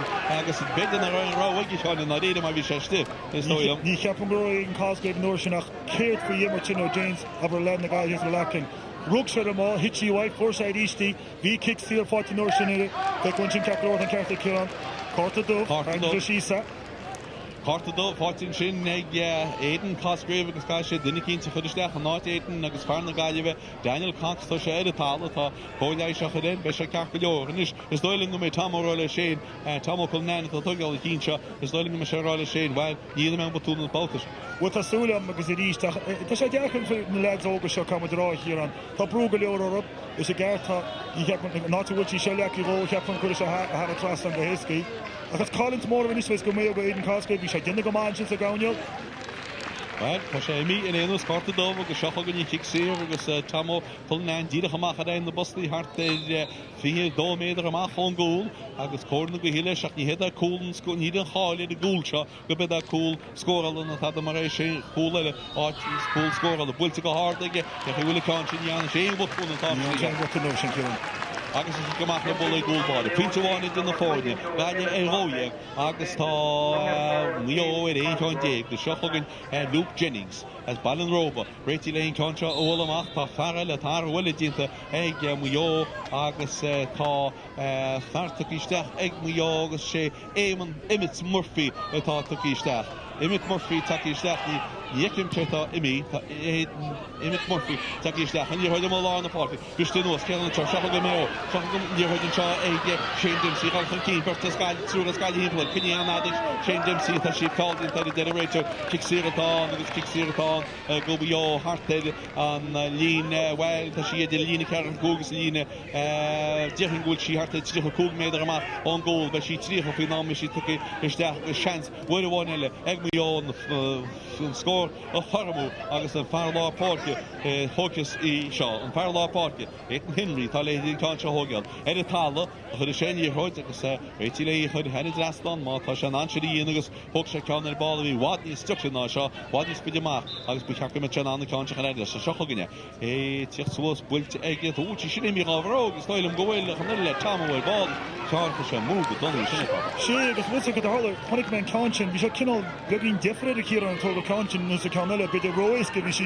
beidir baris na bhín si bannach cefa cúga méidir amach. Beidir go bhris go bhí si ceúir teapse se go me tríige go héascach a bhín fáda techa diimi sí áhróg a bhealachtaí si amach builte ag Donny Haller in amach go lá na páirci cé ofas é seo éiste sé James McLaughlin be go háinear tún te teach spás í Daniel Cock tá sí ní Daniel Cock Daniel Ralph cí bhfuléna go léon pass hort ní tún te ceann teach spás mía tá sé caite go chance cóil ní pan cúlbáil hé seo na gapaí na fáil sé gus fu sé ráí go seo go amach Beo leis an níomh Bhí cúil céan siúte a ríos camúid Luke Jennings beidir ditarrága cinál bhí beginn minn se go mar sin í áidir sé ríist. An se anhfuil fád na ríide pan se math lochail se fáil sé fu sé ráí seochagin fáil go bhíola tíhfuil an fáil pass tras na páirce agus si anna pass í léana marcar hála tíháil go fáil tá tí sí agus dean seo ag Beo hála tíh há an páirce agus tá Brian Dylan Parton éidir tála kicksíirtá bhfuil a réitú a bhfuil caiint le deniciís eilíonn seo stoilm bhfuil cartile tíocht an segus sé fear ní míhall sinna Aidan Fiorentini tá lehí an réitú Candice carta buí ige siúd chumá agus inis kicksíir ag Beo seansa go na fórne chu a hóscór ní tí seo a héasca beidir agus a bheanna tíocha céta le tógeal bhil stoilm go méidir go bé Aidan Henry hócasí Aidan Henry Chelín Concha a charéidir drastan tá sí hartaid ceartha 3 méidir amach ón gúil hála tíhall tíh seaán gun fád hagin ó leithna tá sé stocuireach tá sé réitiach tá sé réití le híon Concha ó hógal tá sé breanhfuir in spruch agus ó tógeal lám ó bhád níos mú agus ní staidir í báta se ná bhíon tágeire Tííar faoin chuna lí tá muin sinna meiste sé capla sé mé agamachchas an lábh bhfuil cinál cóchta agus a chosta le chud hátrasna. Tá go muidir leon tá se fanna tá duine chin rábhad a cín leistán réitúidir rá leis well Níos gan a réitir tá ahrá íon agus i mí an fád in seo tá fearna Gaillimh sinna Nathan Granger i mí an fád agus cumid céchas isteach an náisiú Nathan Granger i mí an fád. Seo thugann Beo Aidan Henry lena fórne chuir hóscór agus sé cin dé sé nó méidéag caiite a dáile seo thugann í chiic bhfuil go háir ag cechi bhfuil sí méle chóir a seán chutar a fátan réitú rágóidir sti garna bhí teánna stoile a bheith. Sinna bhí an cheapna beidir workshop beganín brún sinna chu sé gart tháinig buinte cé fáis nach chut sásta in kick mór fad a hógáil mar an chóir sin láidir fósí san sin. Agus bud bhí tarla ópta chéile ní mai sé tarla sin caiisiil bhnach le stéir a fi chéna duna siúra tabóisisin. Seagus sé rís de bú chud rís borchas annach cuainatá ségus an díhoidé ag na Gaillimh hí siar sé agus tá sí fáilte in híann sin ag Fiorentini fáilte leis sin gotí Rory King a látholaí Rory King i ggéir heocht amach a mí sé séirí Fiorentini níos trasna in seoga ní mar an seoga atá híar an ascid cúla inis agus tuair sé seán díhoid leis mar an seoga taiste bhfuil énig léon pasúir burtas Beo in hín tá díhoid go fáil tugann sé séar an sinní go dtí an farhil go bhfuil ceire sin a dhéim tain le tála bhfuil kicksíir ag atá i d réitú kicksíir tugaí go sciúpa áá má míte so san éir ní cána sága go hosí be cé ofas in Concha tá sí biste nós fáte sin seo bhfuil bháin eile ag Dylan Brady iad sin seo go dtí Keane amach dre Concha go dtí war an seoga war na taiste leis taní siar an sin de réitú riil na buntáiste go gin sin go dtí Dylan Brady bhfuil ag Dylan Brady ceúla Concha sin ácóir á Dylan Brady anna bhfuil war an seoga. Bud sin é siúra te bhí kickí fáte war mar fu sé cinál an láb timp le bhaine a cha mar sin wacha tú an pass bra agus kick ínta charactras an Anna scór an far facu sa dúin an tróna seo éanas go dtí seo an si cumachfa le bóla go gúlbáid ag portú duine í léon pass a thuirt seo chugann an Concha trí cholín dé an éon cholín dé go kick móráda amach go lána fáte fáte go glótin sin ag Beo fáiltínta éanas dé an réitúir kick séir atá agus Frank Irwin brein year hoid in Chinumalan, Bartley's Fan, Frank Irwin in year hoid at Ashby Tashdillish, Frank Irwin Bert a hint of letter on year hoid Butchers that's the spot in charge of the shop again we all a Gera and year hoid Ibru Stachel when you go in see a fighted Ashton Shaw again Varahonic Stachel on McHale ball on McHale I can see Butcher Shearer you Sean Dempsey a Willie Hutchin party here a Masco with cool the hinchin up so I thought James McLaughlin is sharing in cool body Donny Holler and Jaskadis and Chingudi and Long Holy Rory King gets the mark to Shagala Rohoralica they don't she he cheese the that she went to Loon Holiday Holiday I was shocked in the east Gaga Speedy Staffy Tomosh the Elaine Tomo Paniro again the Nolan Paniro had to get carefully the speed to Staffy which they are fucking more Tomo to some more Ficky here and like Motters on near March and we had to the second 3 day Kieran a Harisian category and Yamaka Koshkin Togala Neil Stehan Lahara Tomo we have to get in the birth of a social carnival Shocking me on your Jacob see what's the spots in Chinnings and long holy talk of Judah Shintoni which is source of 40 for Tidash in Show Kira Miles to Galista will just have the spots in Chini can on the foot of Gaillimh be off and you're watching Piniana and a block of the father Chidash that we all will one I can see boys a block holidays that you get to have it last one in Chinnings and Farafodi and I and Henry I was coming to that in Holy no one it is at the Nuddy and now it's Gaillimh 3 Keith and Keen Conwan from Keen because me all take Dash we have to get Muffin Passion could have what is all Shay because I open the cap and on the food cool the Gaillimh and China had East Fonja and Canal Maigh when you to up need to school it up Horror because Tosaka will to down the score and all and you heard to Mahadis the law the 14 make Cario and Vichy Mahal Shay the shop again Gaillimh very focus was because she took his sauce to Dylan Brady stacks the spots for the check on to the Keen Hernan Keen Hernan a goal and on the chin of Keen Hernan and yet to mention it on and then in rate to get Tanya Yancey soil Sinead is stepping up a bit the run effect with the Shin Kiran aber in Shin for Honig with Shin North and Tanya Yancey is a chance Tomo Canan Quintella for the foreign score gonna Gaillimh agus 21 I didn't afford you had it in died in shot dead no mate fantasy for shot Gaillimh 21 from Keen she is speaking with Tomo and Chimby Hatcher aber bei sich in one station Hoshin County for Traston more gefährlich das ist richtig County Hogel und wie Kudulish Hatcher Conwan ist geschaffen genäht sich nicht und Jinxburg wollte gehart wollte green had it last on the rock with it in the form the Slino Megalia fand die Martin was long on and Elena Fogel ball na hat ja mal kan dit schon ball op befos Shay Haris fekem see te Gaillimh Kiran fekem niet de Fogel Tomo le Shane was a corner we hakos Moment fekel bugging in the front scene chama because is more fact is marathon in the Gaillimh the harne tosi to chamale tosi beta hat agus wall me de kel budget ni spruche sauce go harne is corner go yakko ja ni should in the shinach budget kan she come up putting a goal body look Jennings some up on yeah kind of only changes the shot again we all the young students in here kind of board taki Stefan Chin was will chance by the again we all the block the here and she find the Gaillimh Viana, shot again Gaillimh, shot again James McLaughlin, that caught me after. Well, Shepard called me to James Don Richard, Sharon Arrow, a finish, the forward Gaillimh forced the official captain Lohan, but how does it there let him get him with the rock here on a 50 number? So James McLaughlin and Gimmers died the character, so could a hopper lean in chin. Ach is fekem na 5 in die kende, aber Neil, das hat Bernard Sosa gesehen, hat der Hose gerüttelt, es ist 5 schon eine Gaillimh. We zien dat namelijk de kunnen uit steken met Jena Land Hassach is de incinta en die is de jaar hoe de one elegant de gamer left voor de hier is dat stukje sheer en chin is dat je kun je raden die staat op kim door de centraal in zo'n die geeft dan daar door een nieuwe hier aan dat is nog in die aanvulling Schaffe goed moet je al die mensen hier heute Kieran Miles er al van Keen wat het is er aan wil chance te scoren als hij kan tiny sheer dat de right agus Keddians is a gancha Calmore Stefan Mele Hole will call body on the idea Cushion had his last one scoring confident he will we all pushing to these sorts of ball Skippy had it Maar dan moet je dus niet kijken voor Gaillimh Gimmert is een liggen fekken moest dan de fit look cool mooi brute sauce aber te maken de nog Sitive lernen Gaillimh is de hoorijn aber te nog al niet te wanneer kan moet je scenario het hier in de keer maar Gaillimh wil zo roepen is je kijkt flats mooi dus de brute sauce erop dus de togan chancy Tosako Classical safety shit if hier like what had it last and I guess I gave you up Parwell it into egg mooi ha farle te is de kopsnek Keen op kan het is de bar trick hier bij Keen Miles te Gimmert gefakken nu Kira Miles gimar go fort din min so sin nach sin martá. Ceir pinti éga gaile, trí pinti éga Maigh tá hart de 7 met fantas glucha móde pe an be sim nos a réito. Di chikamach be tábhat a chéafas an cánáí seo tá géisteach le Sean no brenn wedding glufa seo go Ceannais Mionúr Chonnacht agus san éir sin fáte a gaile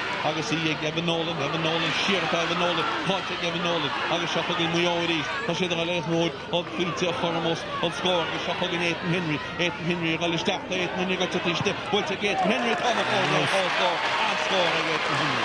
So the kind of dribble first muinte mé in is páach go má wat a nobelíod dus an ambus sector de log by Amy Richardson í mí no sin grúte fe the James Black háte de bishop a féchaiste sí de log agus ítach le har cross an Ethan Henry. Tá go mágin na kick ní sér tá an anní hort leis cé sin mar go. Seachagin dine si goach le bolla gólbáir agus a galtí siar go bheag an yoga fása go mór le tam nó si goach builte chéochas an contra le a gaií Fáti James go gach na mhaintú agus í builte steachscopiige a go dí Ethan Tarantini seachagin Ethan Tarantini ríist ní léiste gaií sa gimar le cóláide go hí seachagin Ethan Tarantini líorthe tuigete a líorthe einsting go dí war an chogi dína bheisteach go léna go léon pass a hót níl le lána bhfuil be ceart scéile lethe tá sé héin a le dhéanana tugann sé an pass ráta sí bhfuil sí coáte sin sí fáte leis mar sin héin ag dar Kennedy a bol spás bhil síiste ag tamó tuairteise in segadí dar Kennedy gáilisteach sí fáte ag dar Kennedy tá sí fáte in seoid a gaiilehí cámó bit a cháda agus ála sin tá consin a mú Niall Cunningham a bhfuil an consin a tháinig isteach. Tá bhil sin tí síú corfin i chéran. Sin bogin íimi nósin abud fe mu de nósin abud fearna abud nósin Darren Kennedy. Hí seanige hí se buna cecha méidir amach, hí seanige le cúí na hógáil, hí blogin ímir hí sé brenasósa brenúsa Cás gail in na chanting sin na hógan, tá chórna go heacu trí í hógan.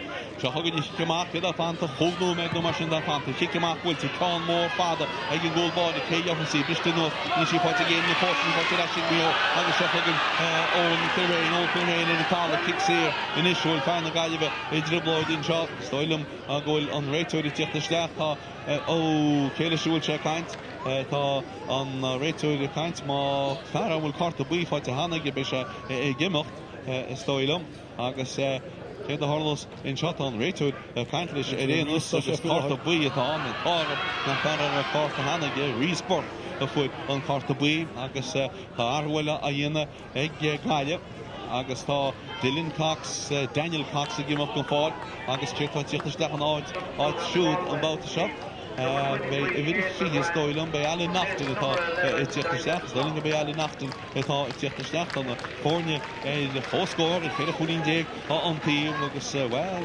beidir ar sin chudún teánnig sa bhleanna sé seo Agus a réitú duine cin chu lábhar leigin agus sugad bin atá níochtta sé rátas réitú dí tú mar sin stoí níos chamáta mu aimirt leis cinál má ní te brenach chudomnis na se mála síos. Seachagin ní kick sér go Maigh agus cheanú me fanta agus an níorthaid eisi tre le Maigh Dylan Tarleton a gáil fan céin fear agus an treid géar an na pelle ní réichan éine sé Sean Dempsey níos tá níorthaid fáte seo Sean Dempsey agus seachagin tá lína neachúil Maigh dína iscris ceart tá carta in seoní leon dat agus an fear le tá fáil carta na Dylan Brady agus má tá Dylan Brady but she love him for the winning in Chinton. Six years talking scripty the Irish Shin part well we love it in your hoodie story. We still here.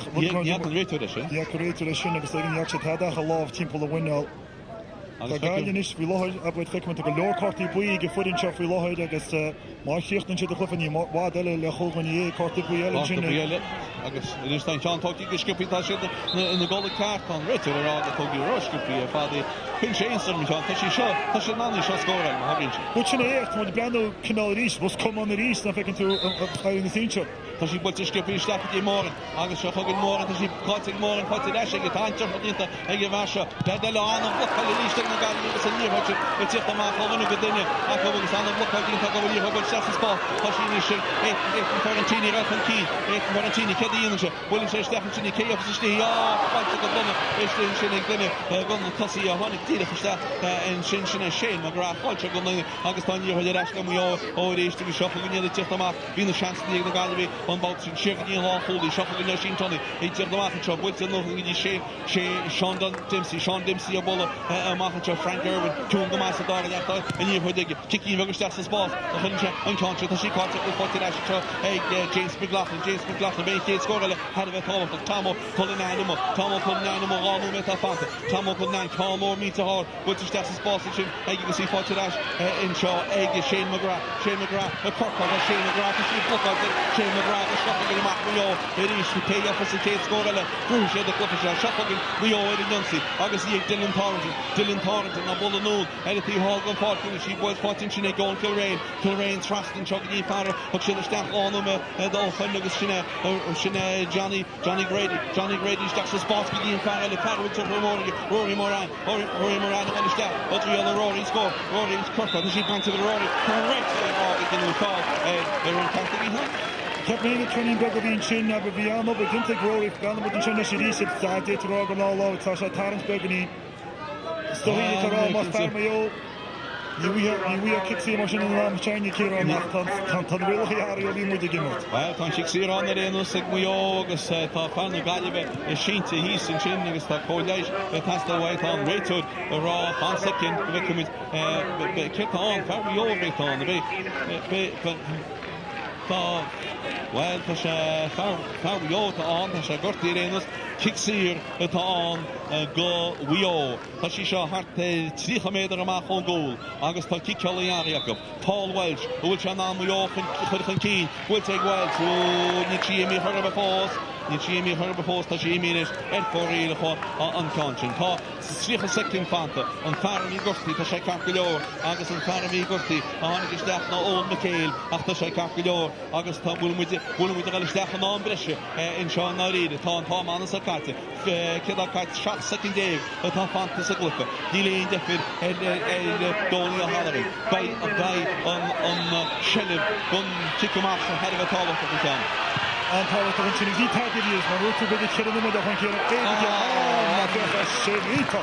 Anna Roberts and Eric James McLaughlin built a share and sugar you Tomo Maigh in Shia which I saw Skippy Tashiega couldn't show why was Skippy and sugar you want to show you because so said one and short that called into head kick searing the Gaillimh hall in the team Larkin TV and TV Hall August K Hopelessly Concha well so ilum go be Tomo Cullinan but she shot off in the lead in that Maigh Tábhacht a Irish Kane na bhí níra de testal Beanna with Irish James mar an ítach a leog mar rugse go hall of Beanna sin is ítach rud eile go leog ó seo feici nniubain ach Irish an fear a chasan líomh de hortól rud nach mu de feiceil Tam amach rib Irish leirlit sa mór warn seoige ar a gólin sé chéad a rilí dit a rága bhac mu a dar leir sin círan rud atá Gaillimh nána dhéanach ní sé dhéanana ná an gól kick Straight a rága but I can a rose the cliff mátá sin anna chur hara trastan Jofa sé chances kick more fada leis in Trinach Tá misneach ag fashion tossing sin go dáta círan Well, tá she show is go not either she built the team in talking Cheshire PVD Martin Chogi gal din a vel staff at Martin Chogi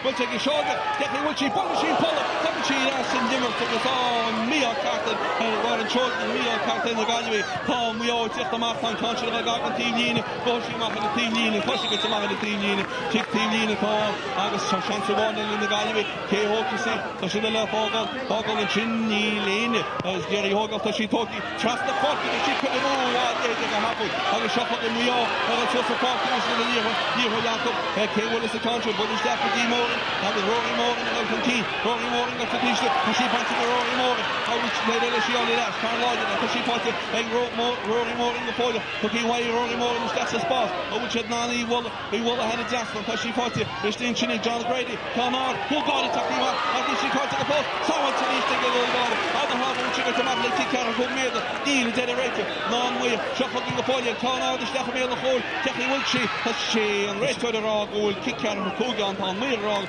will kick out of Cougan, the Stoilum go away, August Hall on Maigh gets at the August Stoilum go Betty, and she turned up there and the flip and I did it, kick out of Coug, Hall at the Hall go 40 time, drama. Ní mór tosa nach mór an ruig dóna ó flaachta, da bach molachid ní bach tá de foki. Kid a bhí muid go. Da warn show the kid Bhí sé ná in lechen nóir se bhúilte fosta a chonig bhil tamó teachtan sé go dtíon tíine bhí sé gar í riad rinne se bhd mícheart an nóir sin ceapan be Ethan hééis clufa da íra fáte go dtí seige rinne se an botún síos le mó i dís bhd caiintrin leirtin Rory Moore in dís chonig mu nu bhí sé dhéanana seans má tá an be Ethan atógéis tá se náí chu ar trasán tá se soch má so charí ceapan céim le ceartta sé dí chic dearna. Soiling a bit hic dearna tá seaca dó ceanna chu seachtaim ní agus Aitan Henry le hí an clufa seo bhuachant go BEO agus de lína cearna cógméide Russo bolla bhfuilte go áda i cecha bhfuil si gan se go bhfuil an tá sí Pointe agus sinne stóilm sinne níróid head lastan i chic dearna clufa agus mé seansáine le ag na gaí dúir se seansáine le ógan na riile seochaganne a sí bhfuilte go scipiní sí sé go beidir seanna go tá le níróid scíisteach go scipi í fátin sinna líam tíban a gáchan tí bhfuilte nóna líam tíban í fáte leis rístige a gáchan tí a sé dúsí cadíon se leis sé gáte tá cóil tamó bhla gotí Jonathan McGrath de bhfuil fáí tá níróid cáilta tá bhfuil seochaganne le mío bhfuil bháin eile agus bhfuil títa sí agus seochaganne bháin trogadís bháin trogad se bell isteach go léana go léon pasó tugan sé an tá iad isteach go tamó bhfuilte tamó go háil tá sí anna glas an fór de fóscáin ána fóí agus é níos mó Dúna bháin eile go bhúinte na gailí tú gear líra go bhéige ná tamó agus é gente rísteige. Tá sí ní se thfós fan ní ag BEO se focanéad agus seochaganine ní bud amach tí cáte mú tú sí me gas James McLaughlin in tala tá ní rodéige tá fáil dínta cinnta chaite go meáil dínta an sin an réitúil gotisteach cadíine se binne stoilm go méidir go bhfuil se lei an níoride cha sós níl stoi go bin go binne a ben í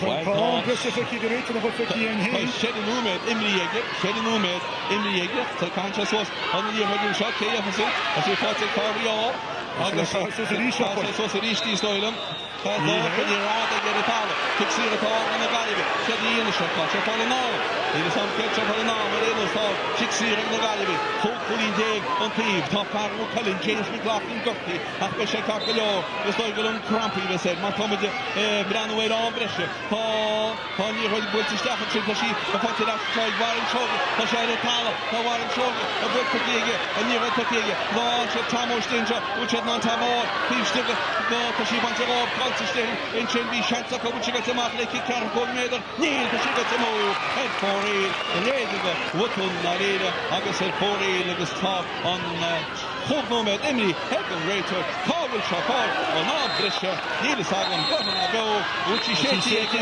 séti sa deige agus is dóilm go mé ábrise aine seo ard haimlintí an gan na réide le go háir denú déach sin a b chonig bhid kickí sin an ceá íte agus ní áhacha go céar an leitríochtú an sin honnig mu an feargáile luocht na Gaillimh tamó rud a rinne se dochretí ach nína chofa se háart ní mu a rá an choníag an chéimerin go diime se a chrí amachcha sin chuise dálas agus chlufa dáíre go átaide.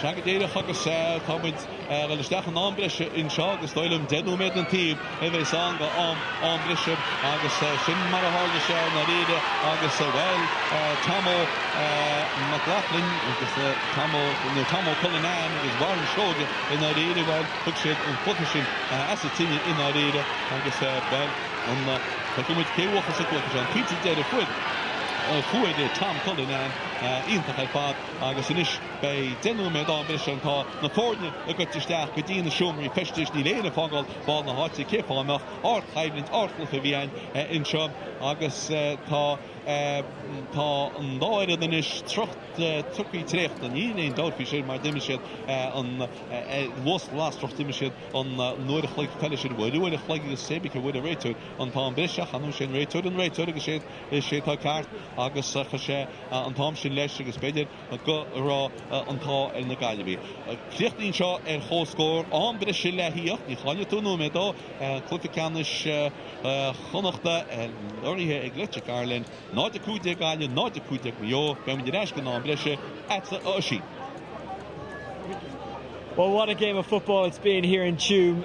All square at the end of normal time, but we do have 2 periods of extra time to come, 2 periods of 10 minutes. Sean O'Donnell, That was as dramatic as it gets. Excellent game of football, and we're just saying there, like the lads, all of them, they're playing their hearts out, they're leaving it out on the pitch. But what a game.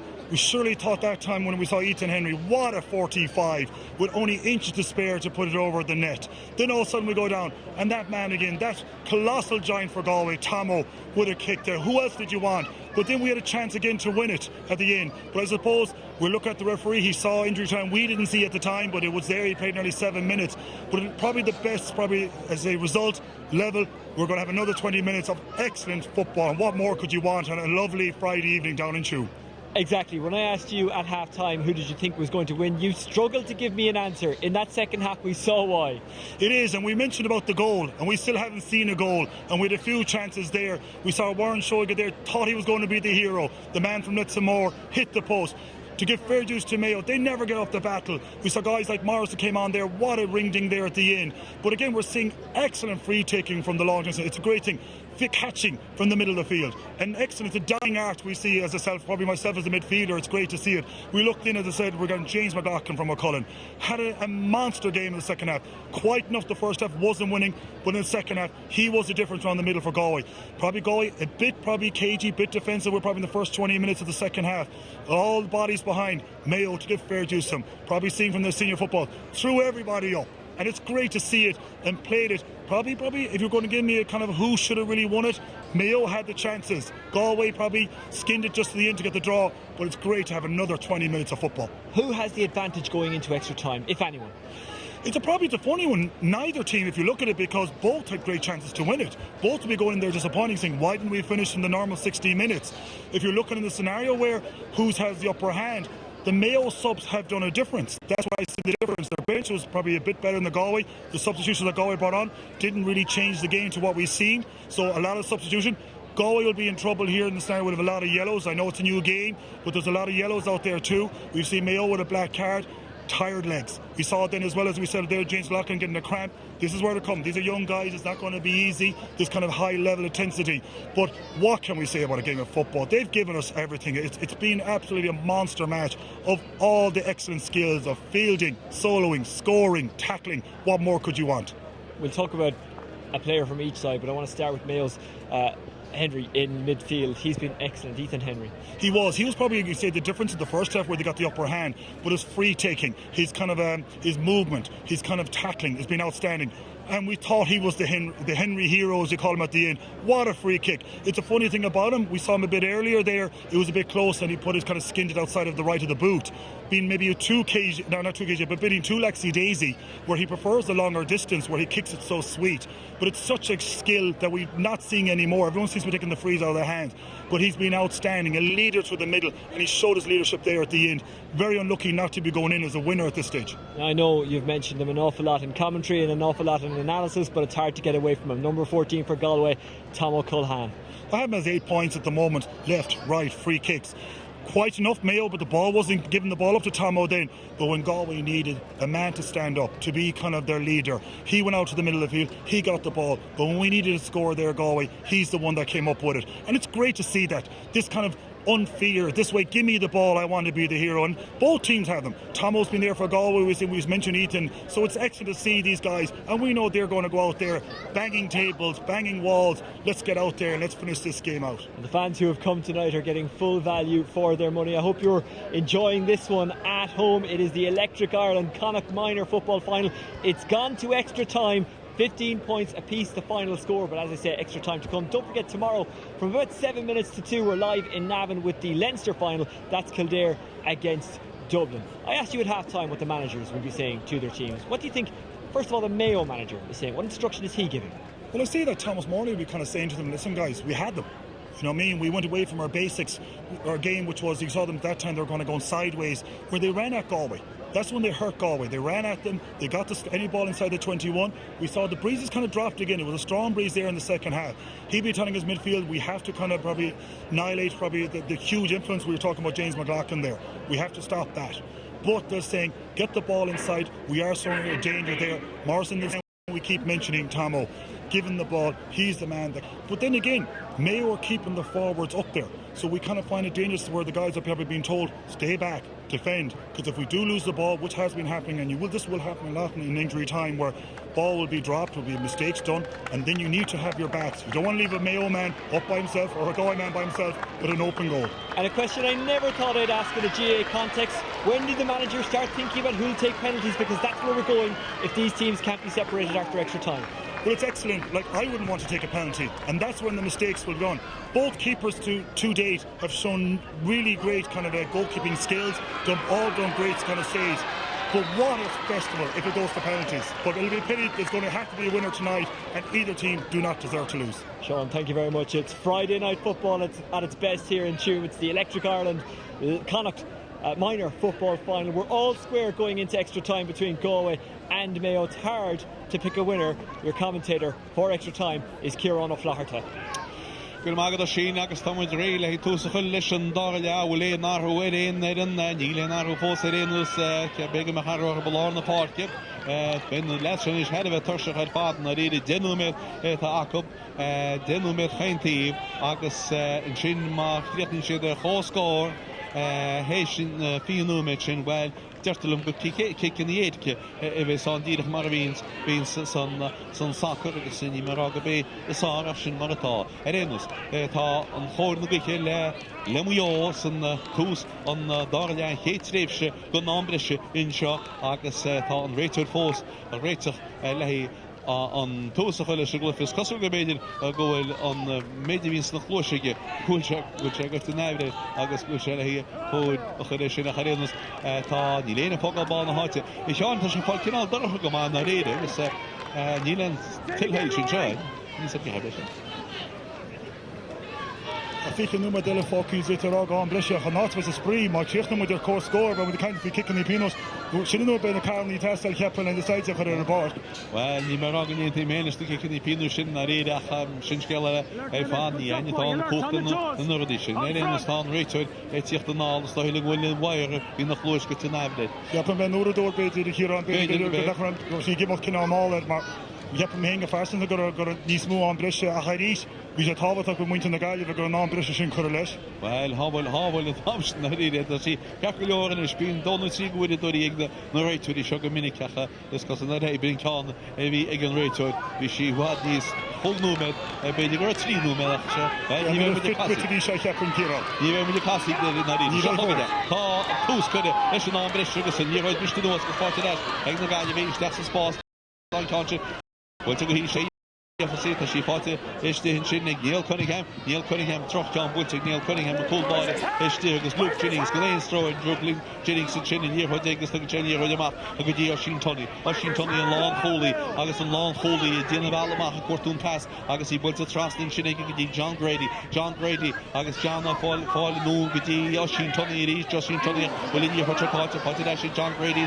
Well, Scosalum Gabediga, Banana Shafal and Shin, a generator, not down, you heard it. Lemuyo with one legacy Ethan Henry put him pinching to Shin here with Bulta Trasta and the park in Shin on McHale Hall the team is Shaston gun park the Shahog in Muyo here in the Hain gun park because she Dylan Thornton on Bullanoon and all the Narcan TV Team Chaston in the Shahog in the Yakula Rory Kane is in here Rory Kane and Fontaine Nilane and Ostap and Nilane Walker Kedian Shisha gone will just happen to Shidamo Long the park it is Frank Urban gear in the pellet here for say machine shinning give out law park will to trust in charge with the on John Grady will take John Grady Kecha will come because she had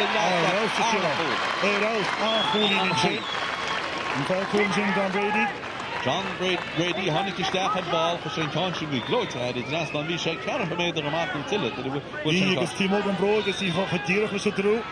Agus he came off the ball like a goal barish and Donny Halloran, Bultic Donny Halloran, Kaya for St. Shibiston was he fought again if she fought Dylan Brady at the Tala, Kixir Galaya, Kixir Dylan Brady, Mayo Pinter and Kane, a Shehulin Jager Mayo, Hokulin Jager Gali, Kixir along the party, all Toyal, James McLaughlin, for Dylan Brady, Caculor to go and was in Chinagas, Kixir, James McLaughlin, Daniel Gimmer to go in the here, has a dog, some kid there, gone on Brescia Shog, Shogin, Warren Shogi, Sheer Ashley's, with James McLaughlin, a ball across the in Shaughnessy, Forte, Conor Gallagher, a ball alone in Shin, KFC, will Tom O'Gary, she would Stach and Chin, Goody, Keen Hernan, Bultig, hard, Keen Hernan, Ketty, had it blast on Anna Colleen, and Father is on the Fornia, and Ash Curran, it is to get Anna Colleen, good do in Shin, August on Keen Hernan, Arena on Nobby, it is Keen Hernan, well, you have scored Ali, Achmarabe, the Shea, a hopper saucy. She came out the ball like Luke Jennings,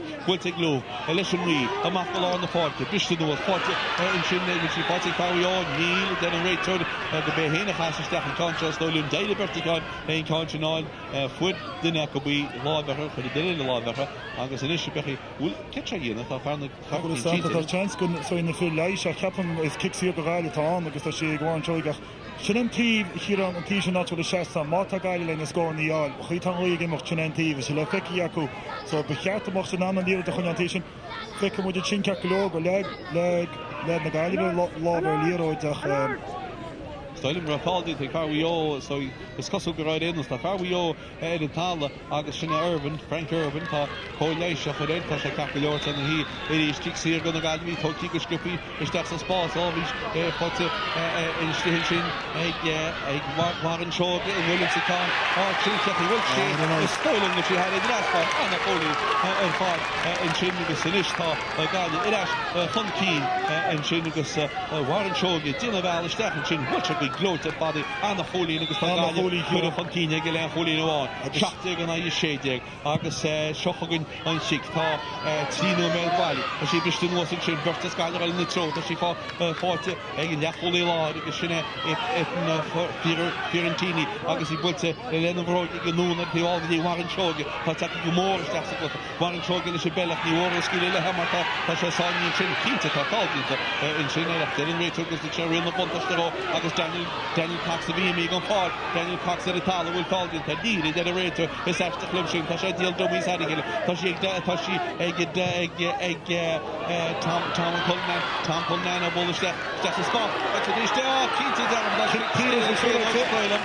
which at least kick finish at all, gone the Gaillimh, some card, push that, and the Tugo, and those Niall Cunningham, took it on Palona, kick finish, gone the Gaillimh, Sean, Kehokasi, Thomas Loy. So good Tomo, Acharis, Mohanis, Sisi, Kiran, and Corta Duba, since Keshele too, must kick finish, sure as a Corta Duba, Acharis, someone's kind of Kita Togal Lirot, Thomas Loy, Caleb Hortu. So you bet on Rachel, the Hish, didn't go. Loch Badish dicht de Gaillimh Yibers is mach a goal. Renos Kikate, gonna Gaillimh, agus Tomo Leihogel. Hogno met Kate, gon Hélia gon Hambish, agus tagon Luke Jennings amach, agus jagen Rogue, and Bell, Bechel well, Saval the Maisha, Fekemulin, Renos, Corkinu noch a shot on Mount Gaillimh, cool as shot, as shit, Twin to Keen. Go Holly to Martuhain, Tahon, the Guy, Egg Mio, Lloyd. What the one so he tell us a fashion by Court to hear it. Hoganesh, that's a goal, Bartis, that's a goal, Tomo Cullivan, it was a Nishkot, Fettelli to score, he was shocked to go down in Northern Shading, Egmio, the start, Targan of Gaillimh, Sheen to Stolen, the Sean good cramping to the arena, and the lads in Nishka they in doubt, August the neck up with Sheen to Shochogin, the Brandon with Tomo, Toggle, the Kick, Lord Edith, August, you were so like a whole body, but then he can the Gaillimh Sheen to Eddie Bard, the Lord, no, the College, Stolen, being found at the hot slot, Daniel Coxaton, the Shea, Daniel Coxaton, the start. Fargo we all Sheen to fishing a crampy style of mechanic smooth armola. You banjo a crampy to lead in the Gaillimh, the Yakin led me, crampy to let me or to let the Gaillimh, Tasha Kinnell, or a wall because the crampa shin, so Tasha Gurti, become a rate to it, there's a kind of there's a weird TV line. Well, the Yaka on weird TV line style, the Yaka in my Beholog and the Brano Ed on the Gik Aid. I thought on the Raytood kind of found the Gaillimh, because Daniel Cox, I thought Ed on Tala, because I thought Gurti in the idea of building a Capilor, Tasharalish and Raytood killed the hard. Capilor, the Stolen Nocturne and Raytood in Nord, Ed and Rodadort. Chinnapas the Gaillimh. Can help with the good thing. Should go for that when Rachel showing you. So we should kind of like a law with a hug enough. It is kick Pinos to hit Scotty beyond the hill. Sinchon tá seaca 7 met bhil ciidir 7 met gon chéile imi seachgan ní sicrmach ticí bheith gosteach sa spás chéile ofasí sípiste nóisiúil fátileis ag bhío mar sin éon cintear í focusúas de réite bhfuil kick séir tinta ag fearbhío agus tá ferala go na Gaillimh síte agus cóléis tasnahfuil siúd agus seachgan bhío an Leonsi agus in níorthide leis seo le Éimic Murphy steach sa spás a chuir sé go Dília Morgan, Rory Morgan, Skedain Fad, Rory Morgan a bhfuil isteach tinta ínta sa an fearsa gimar tú Rory Morgan, Penny Anad Rory Morgan a tuigte an níorthide amachchan sin go dí Paul Welch se gal tras na páirci Paul Welch bhfuil se gal le corcail díl garga mé fearra le corcail Dylan Thornton bhfuil te Dylan Thornton ceachí bhfuil cá sin heidir leata sin an scór Dylan Thornton fearra bhélaná Stefani bhélaná agus a chud cúil idir na fórne agus feitim gohfuil Nolan go sé héin hís agus cóléis se tasna bhaíach ba dead thug Dylan Thornton in cáint go hálan ar fad art scór go bhío cúil glána in na fórne Gaillimh hína seachtaigh muo in náid de seachtaigh níl a chaláú me de mutéine agus le ámas an ná brise ach féad nó me nóáil le maialta rostaí seacha go dtí ceach bhailte ag Donny Halloran hálan tíh seasta na fáil na áilte híann sin ag Fiorentini an deachar rá an níorthid deachar sí leisin is ríis le war an seoga sáinní bhfuil éana go léon pasú teint amach na hálange ag léigi go fóil cá rugby táínta in sin agus kick séir atá na Gaillimh hir na le héin gan fád agus se céthócasí tuí go sciúpaí isteach sa spás céofasí tuí páte go bh tugó nó agus seopa go Niall Cunningham mar gan isteach í léana go léon pasú íorthid cháte ag na Gaillimh agus glantamachníos ag nuoid a dearan íorthid thuirt amachóganna go duine ní chéas go sin íana agus sin Sam Callahan an glanamachchan sin ní tí glanta go fóil a scargan éis seopagan go muoga le éidirionsaí go te lá na páirci se Éitan Henry tá íorthid baintá go glóteach sí fátileis go dára ó réige go sí fátiríiste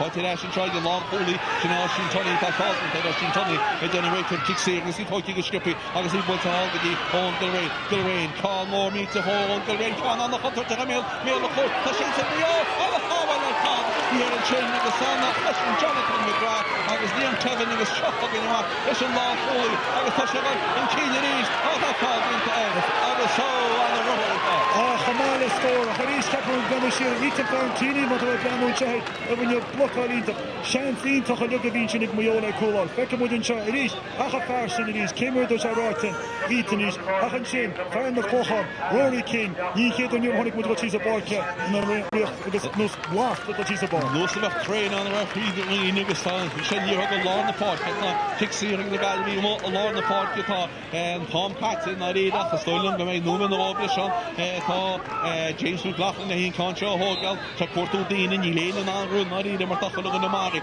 ach seo chugann James tá se go bóla cá mór míte há a cáhfuil támáil leí léana hir an sin in si go seochagin muoirí struchtán bhí déán ar tamhil sin áil a brochaí bhfuil céad méad leáil agus beidir ceáil begin í cliste í chuneach sin do stábhachtta gan í chaó segus bhí tá tamó go tuach go mór sa glufaníte sa glufa mar a bhí ach seochagin muo an níorthid le hobanis beáil hop scóileir tála mé le an agus san níorthid leis hen seo le John Brady a fuair puinte John Brady deach sa spás ní mistéirí ó farsin i ríis Éitan Fiorentini agus Éitan na bhla fan leis an níorthid sin agus i bhí dar cinnéí fan sin níorthid tá sean sa scóring muo 5 méadar am 5 méadar amach an gól Penny Anad mar sin héin tá sin fósa go ongil réin is deach sa spás seo machríis in seochail in séí go dtí Cíno Connell trasta go dtí Rogan bar de bhfuil cáin bolintí bolla tatí leis sin mar chéad núna crédas céaf a cáin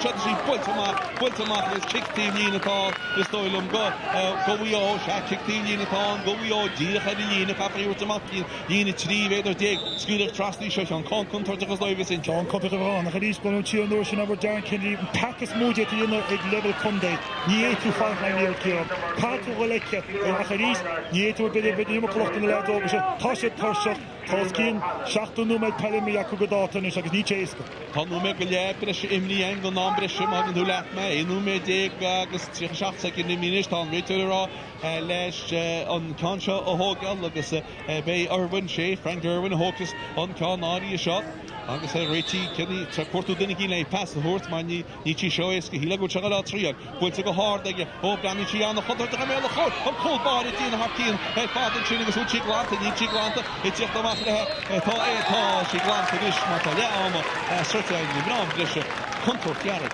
Comfort agus le fecanis le písa so go mé órála peine testing co-op is a gert an ibrach I hir an sinna Gaillimh a ríéis tan comfortán an líród mór dáir ach leis a gert go Gaillimh ciaran tá sé duine nóhan tá sé grochan na brise í begur sin agus ina tábhacht daois ach tá sé le feca go háid warn camidirán sin teoige an denú me den sinna go ciaran a bit a ben different hí sé tortla líad go si a cosint a chan is Gaillimh is sin díos tá cór na dí heú tá sí cocht a ríos ciaran so a ríos ní eacúd mór an go támón sin a kick pinos Geise testa mata Gaillimh an Cluiche seo rochant. Well, stoilm ní rimir mú an tactic agus géile ní sé agus féidir na gandáda in seach chu sin sin chu yard isteach é tan forsteach bí contortán. Inis a go Gaillimh na ceanna áda seo steach meú ag támónú ceíon siad.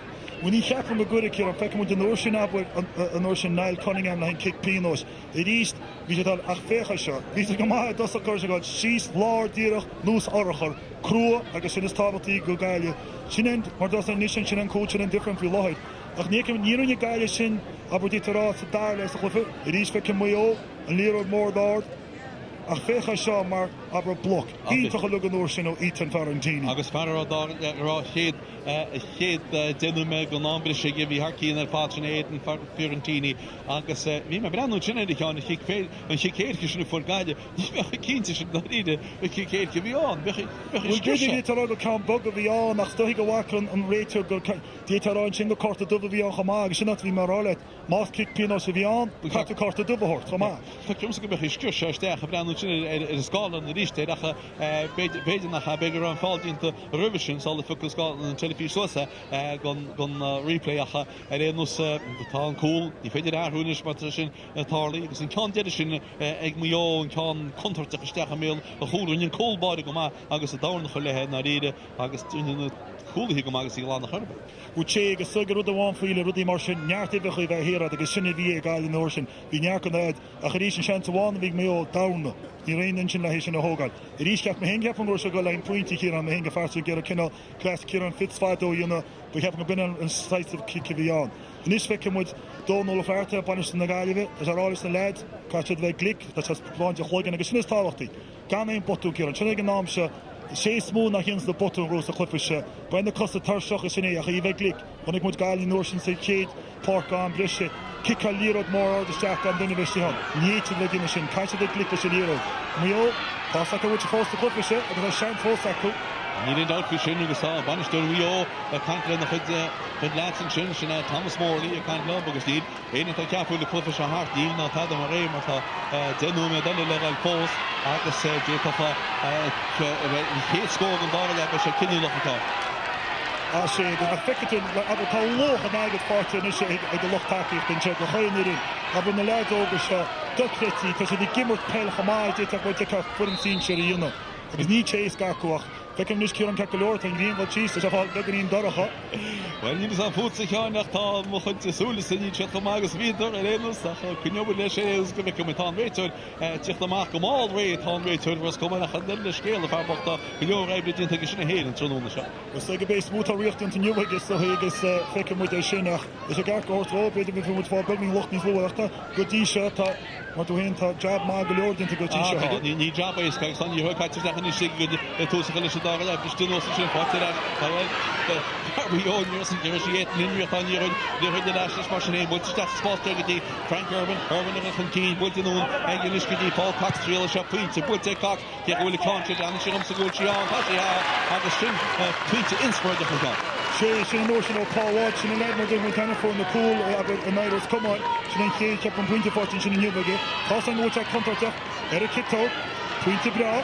Nis ní lánach á puinte ríist agus an puinte be sin fáte ag mar bud seán an sin Paulhil cá an na chutarteach ach jab rééis an tomátinnta an trúna sé Jonathan McGrath ó marcail seocha gin Donny ó Halloran is go Donny Halloran na cámór má a lána fáte bistinú fáte ag Gaillimh pixí an na Gaillimh tá bistinú sin ag James McLaughlin agus sí fáte hesin sin ag James McLaughlin cánáda isteach cé bistú dána tuí í fáte mar sin ag na Gaillimh ríist idir bhil chun cí chance to score in shot as he built to go hard. You're right. Built to go done it. Fad in Shinnig, Alan Nachton. August be chance he can hear this piece. She does have been number crew into the lads. I've got some kind of it, so they are all so Hatorshin. And a shit over these, so they are so which I feel to Rod or she can all go hold or it's kind of notion. You should go on Anna to there in Carrio, when they in doubt to Anna Cushionet, Helidori into Frank Irwin. Frank Irwin on Bullish Jackson's boss in Chunk of Shot hugging me all it is to get John Grady. Come more me to hold John Grady, come on the Hunter, and me the hole. I cannot hear it. We'll kick it, Gella. Kick it, and the shove, and it's a nice call lost as well.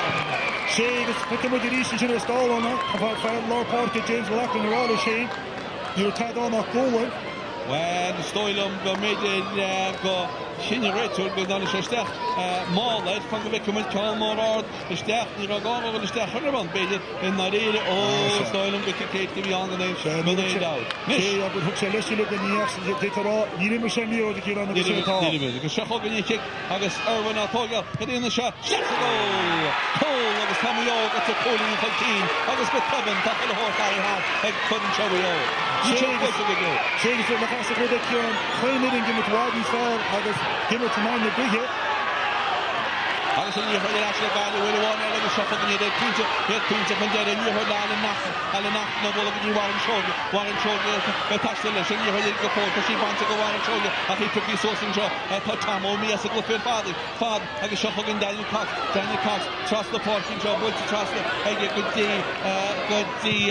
for the goal Con Ufas the father will to source and Chinny Hickman Kitan Yakman Kitan Con Chinuos head father she got to move I guess said and Tom, well, Tom, Zino made practice at Daria, Zino made no machine practice at Daria, Shopper she came out like bowling goal ball, August Luke Jennings, Ray Tigers thought, we all have fully no one from Keen, he in a hot dig, we all, he in the shaft dig, head Gaillimh, Shaft no made no machine, with a Focky, Shaft no made Focky, Shaft no made Fanta Gaillimh, here Shahut, as a 10 years he came out with to go on the party, Kay opposite, Bertie Gaillimh, Bishton was 40 dash, hey Gaillimh, with one, and it was Alan Nacht, at the tower, with an Alan Nacht. And James McLaughlin attached to a small way up to Shiega. James McLaughlin a bullish that's the spot. Tom O'Gerry all because she wants to get Tom O'Cashay. He get Tom pulling out. He puts it Tom O'Dinavella. Well the staff got team pull it to Shiega trail the shine. You feel it. Because Mark to go on to the Mark couldn't change on you. Warren Shogun, Dill Dummies. Warren Shogun go forward.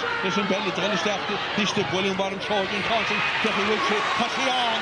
Wiltshire on. Neil Pashi move. Mia Notion, Marvin, open the gap for the big Warren Notion. Or did you yield to the dummy? Needs Urawana have paid, Peckham with the shot. The Hadith, Shinan Dara translated the new video with Catholic could have had a class on. There's more attackers in my toss goal attacks away from the Gaillimh if you like. Shin with the any tick the Gaillimh, you heard the Hurtol, you opened the gap for the Gaillimh, was in me, I was Wilbert, Eden, we all feel Kayla Hall, the team well gone forward. August to Colliage, have shoot, and in Shinstan, Rachel, overall, far we all, we're 4 attack up on 40. Die haben Kinder nach Nerne Fahrer hier gestärkt, aber Roberto hat immer die Gortiges, der erste Jahre kann ta real Khian kann nach wohl. Das ist kurz gefragt, actually kurz ist so gut mit der Rotelish Rate the notion it is more fact come on. Get with the road up for blind the mark the data share. Need to get with the motion like this. Marine with the road is low. Ni kuffe, ni would race is going to rate for the motion. In yours Maigh will so smell like this near a point of big intervention notion with the whole. You're out as a calculator in some vertical calculators and a piece of the Sara and the lads all the shot clean them heavy holds the clutch Nive should them as on agree my bishop gimmers in a butchery heavy holds enough but gimmers no butchery for line the story them so gate ball tell had in the top on a book and Tonon shot top 3 Chonnacht le book and August Tomio fully no on 14 August with Yapala with the Dara he heard going to start his pass we all through the party the television party here in Shin Sean Sam Collison trust the party will check Tomio of council over there Matan Tonon and Lidai the gamers come on in the he fought that Sam Collison and is good to know to spars and shots the gear and you heard to know check the Dion Gilrain is you heard head in the ball step push at the pin Talon didn't wait to go in this kicks here is definitely all the chance of Neil you know 6 and 6 well so not running 6 well holding up the shake the shot again all the hold the fourth first in the gallery as it's Sonny you heard called Akubel Fibro Damata Argentina in the Potash we all I'm not sin Jackson Spotty Dina 8-14 Dina Arthur what took away the done again that area cause they touch it Stefan was Warren Shoga in Shin well he McKinsey Pedida van Harle we waren de Solische Bass van solo me here that he can say no she no keen her and you honey she said because I get warm and no she kick through for it again it is time to fake on the 5 minute came like I up in the gap for get a near the last year's goal at the concept so say nearly in the neck when you had it rolling for Thomas she sucker the man is making don't kick pinners for Carmwood didn't very rolling so pick him up from the fit in the honey shaft that big in his oar not which is the spark in the other no yeah shot in the own you heard that with the shift the fantastic 3 met I can see but step the morning I can see Patrick Choi rolling more in the step more tape the score but to go hard yeah she shot the mark she cast the met there I can say Corey we just in a no Welsh on the raw pizza is in the podium. I can't have Fanta, that's 3 no Medina, Fanta, Edit, Mutain, and Gazlan Armour. We all point to one from Keen. He in the hot dig and he in the shaft dig. And she came out the ball, cool ball in the Gaillimh. Went to the tee shot, we're going for it. I can see Bertie Gaillimh, yeah, I need it. He at the beat that she called to one left over this. Oh, will fall and chin. Then a right toe. Then the right toe will fall and chin. Kicks it on, go we all. And kicks it on, go we all. August Frank Irvin, Leigh Hogel. Frank Irvin, Kevin Holland, Shin Hodge, Godonna, Holland, Gandhi, Shin Godonna, he kicks it on, he can't go Hillis Goldman again later, but then down, foot take Frank Irvin, sheer on Chedish, there she gone, shot, punch, Lash, Frank Irvin, no ball again, Law Foley, Oshin Tommy, Ralph Keane, he went to know like a Dylan Torrington the Paston, Dylan Torrington, Transna Park, to see the year and year, of Finland to Story Illuminate, Hoshi went to start Chividi, Johnny Grady, a ball of Stefan Chividi, Rory, a ball of a hard. Rory up wall like a hole in Stefan Bale the hole which you got to move and she got to Maigh kick can report Mather August on the chance in Shaw and we all rawfully in the in the four and you can still put the shot ich licht the weekend Shags is some of the country first and Rory Moore and Reese upper the lower upper didn't take a chin on Shags say that the rugby been different from when Maigh or Hunter staff Darish and Clifford or below we're going to take a Ethan Farantini go nach rein in our work will be canal on wait in the park or Hunter Shaw machen is for customs let in the Ethan and chin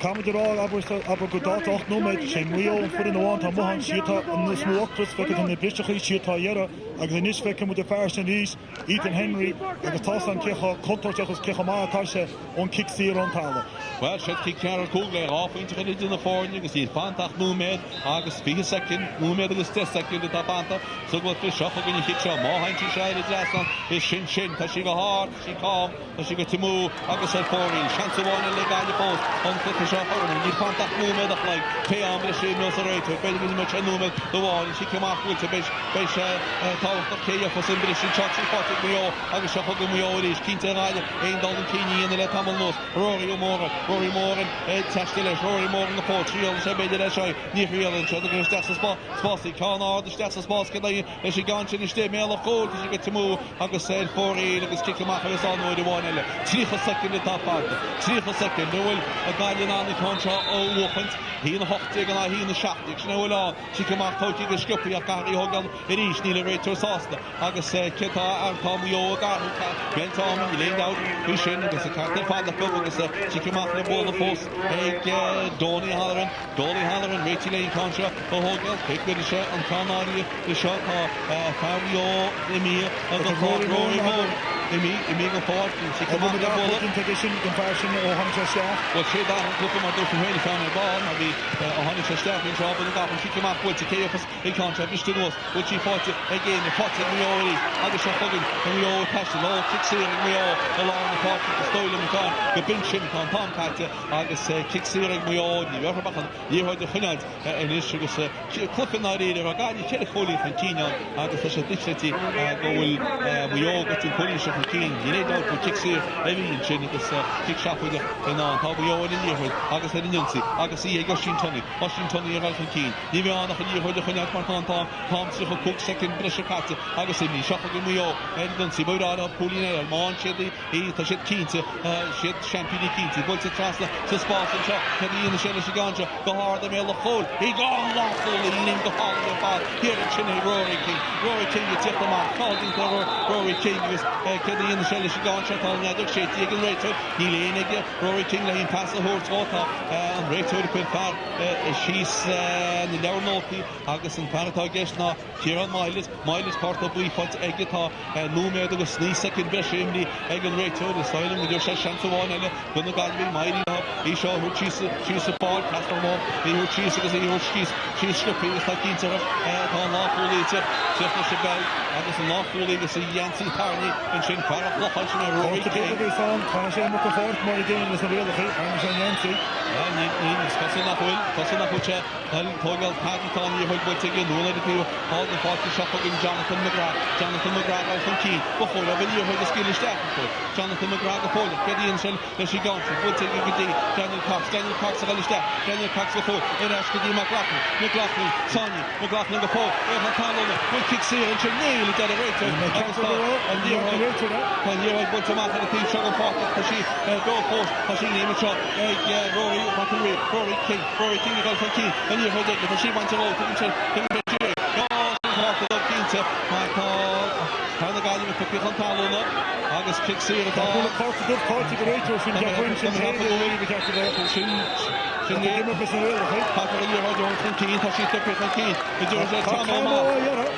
Tamo Tichtama, which he can't mock it in Chancha had it just on top. Oh no, Maigh, Imri, Egan Rachel in Shaw, Stoilum Gura, and Thompson on, Shoffagin, Tamo Cullinan, Wilchanan, in Chancha had International, Tommy your fortune Chonun the Shaggy, Tashi Wadama, Terra Coog Mader, Agastilla, oh Tashi Fakiega, Nichagala Togal, Ha James McLaughlin the Togal, good town with James the Togal, August Keddy, James as he gone, will shed the Stoilum John, he kicked turn off the flip, so it could be shut up because she thought he was skipping a DJ from Blackman. They're going to step, they're going to put her. He went, so on the mission.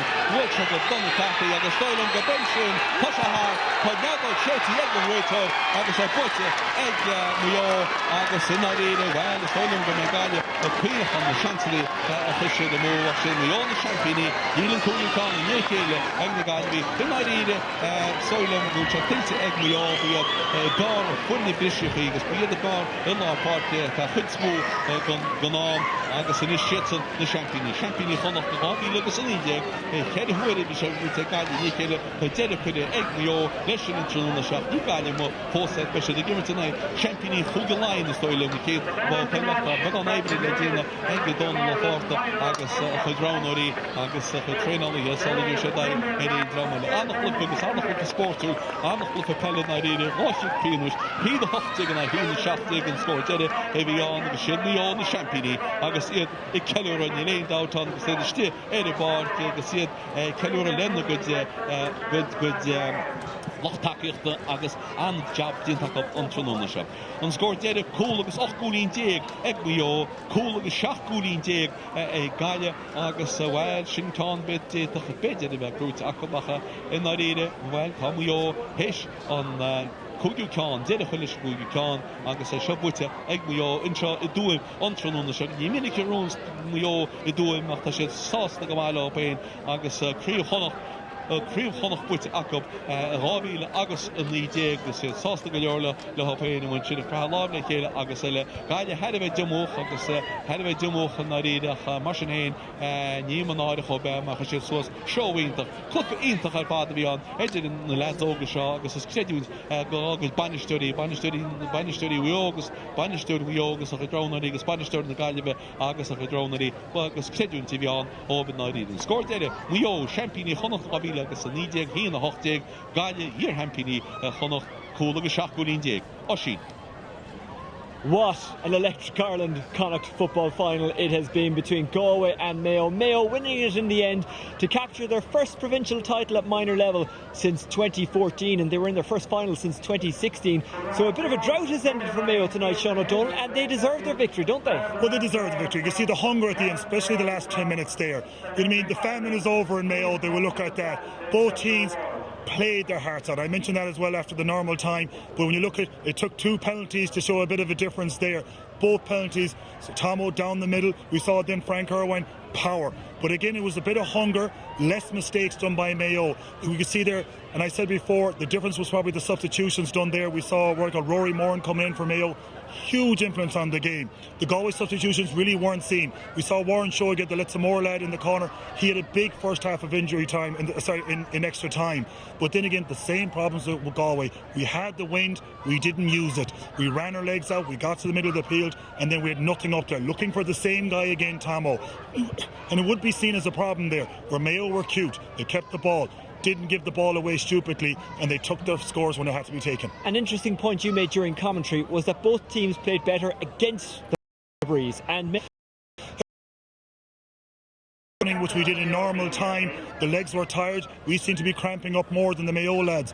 But I would say that the better team won on the day. I have no problem saying that. The hungrier team won on the day. There was nothing between them, and it showed in the first game in Castlebar. There was nothing between them, and it was probably just the little bit more, I would say, less mistakes done by Mayo. That was the difference in those two teams. The Electric Ireland man of the match was Ethan Henry, number 9 from Mayo, playing at midfield, but he kind of popped up wherever he was needed. What a game from him tonight. Well, like, in all fairness, it was a toss of the coin between himself and Tomo, but I had to give it to him because when the chips were down, and that's when you need your leaders to stand up.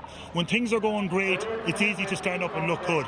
But when Mayo looked like they were on the ropes, he stood up and he got the frees. He got the dead balls. He missed one there at the end. They probably could have put a bit of glass between the 2 points between the teams. But he was there from the start. When the problems were there, he stood up. His engine, his style of football was outstanding. Glorious scenes here from Mayo people tonight. I mean, they've really earned this one, haven't they?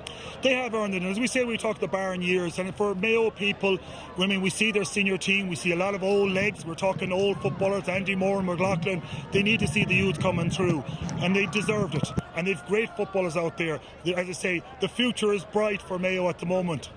I guess when it comes to finals, we tend to focus on the winners, but tonight, Galway, they showed an awful lot of positives, and they're not out of the championship. They'll go on to the quarterfinals. They'll take learnings from this.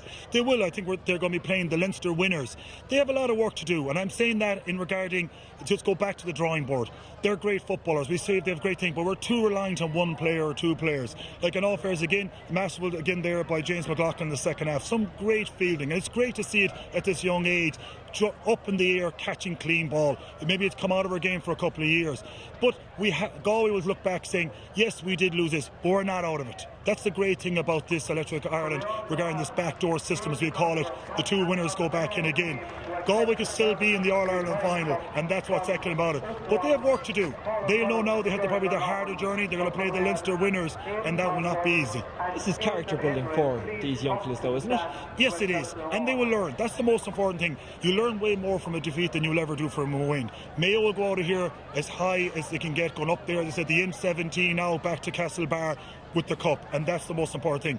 Galway, as I say, the heads will be down, but they're not defeated. This is not over.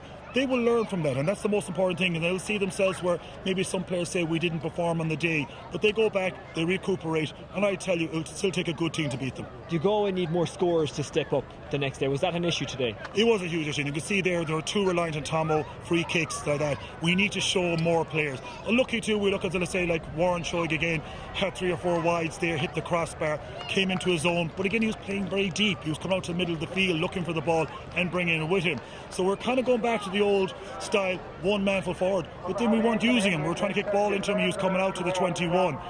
We need to change to be, I suppose, to be more productive to get the scores.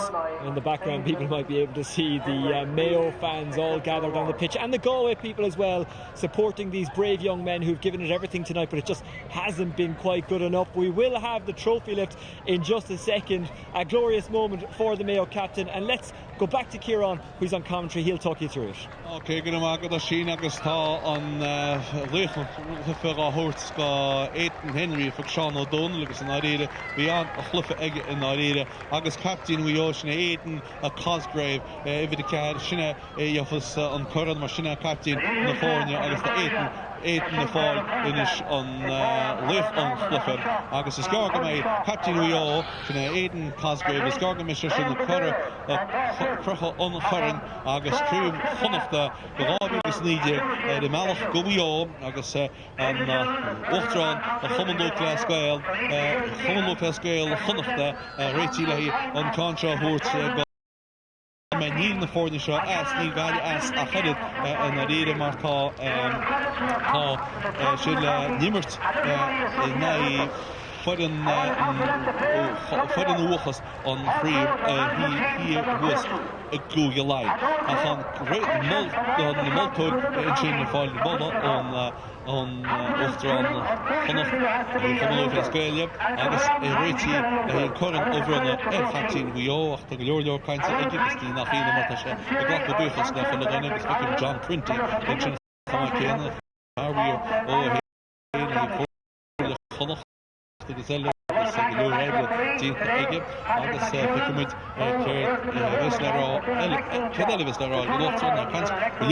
get in sauce the Gamalo pay and loch the August Napoleon had of a sauce the Lopain agus Nina or Heimlin TV on Gaillimh hunted the board the Nachina agus say Jummo Gilora Turmionish I the Tonishti Hugeline to get about Gaillimh Gimmerton I butchery a Hugeline agus Tasha Hugelabad on Dochter on Humboldt Scale Chuige Chonnacht on current over Tway Tasha will say you can't journal for Tasha on Chonnacht Tasha Rati Inish August Scarway on current across Shohogin Rape Cosgrave Rati Lane current a Hogal August Tasha Ege August Scar Grofasha on the Conscience Herchligan August Rati Gashire on current the Dig who pen the Ish Oilum.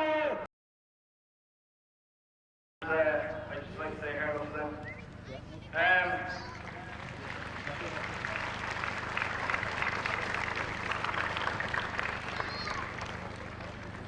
So I'd just like to thank these men behind me. It's been a long year, it's not over yet. We're going on for more. Look, just a good win, and we'll drive on from here.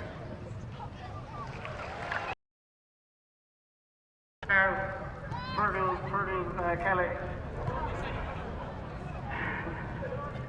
Marion Connor, Dave Newkirk, Ken Foylan, and all the backroom team. I'd just like to thank you, Paul Cunning, please.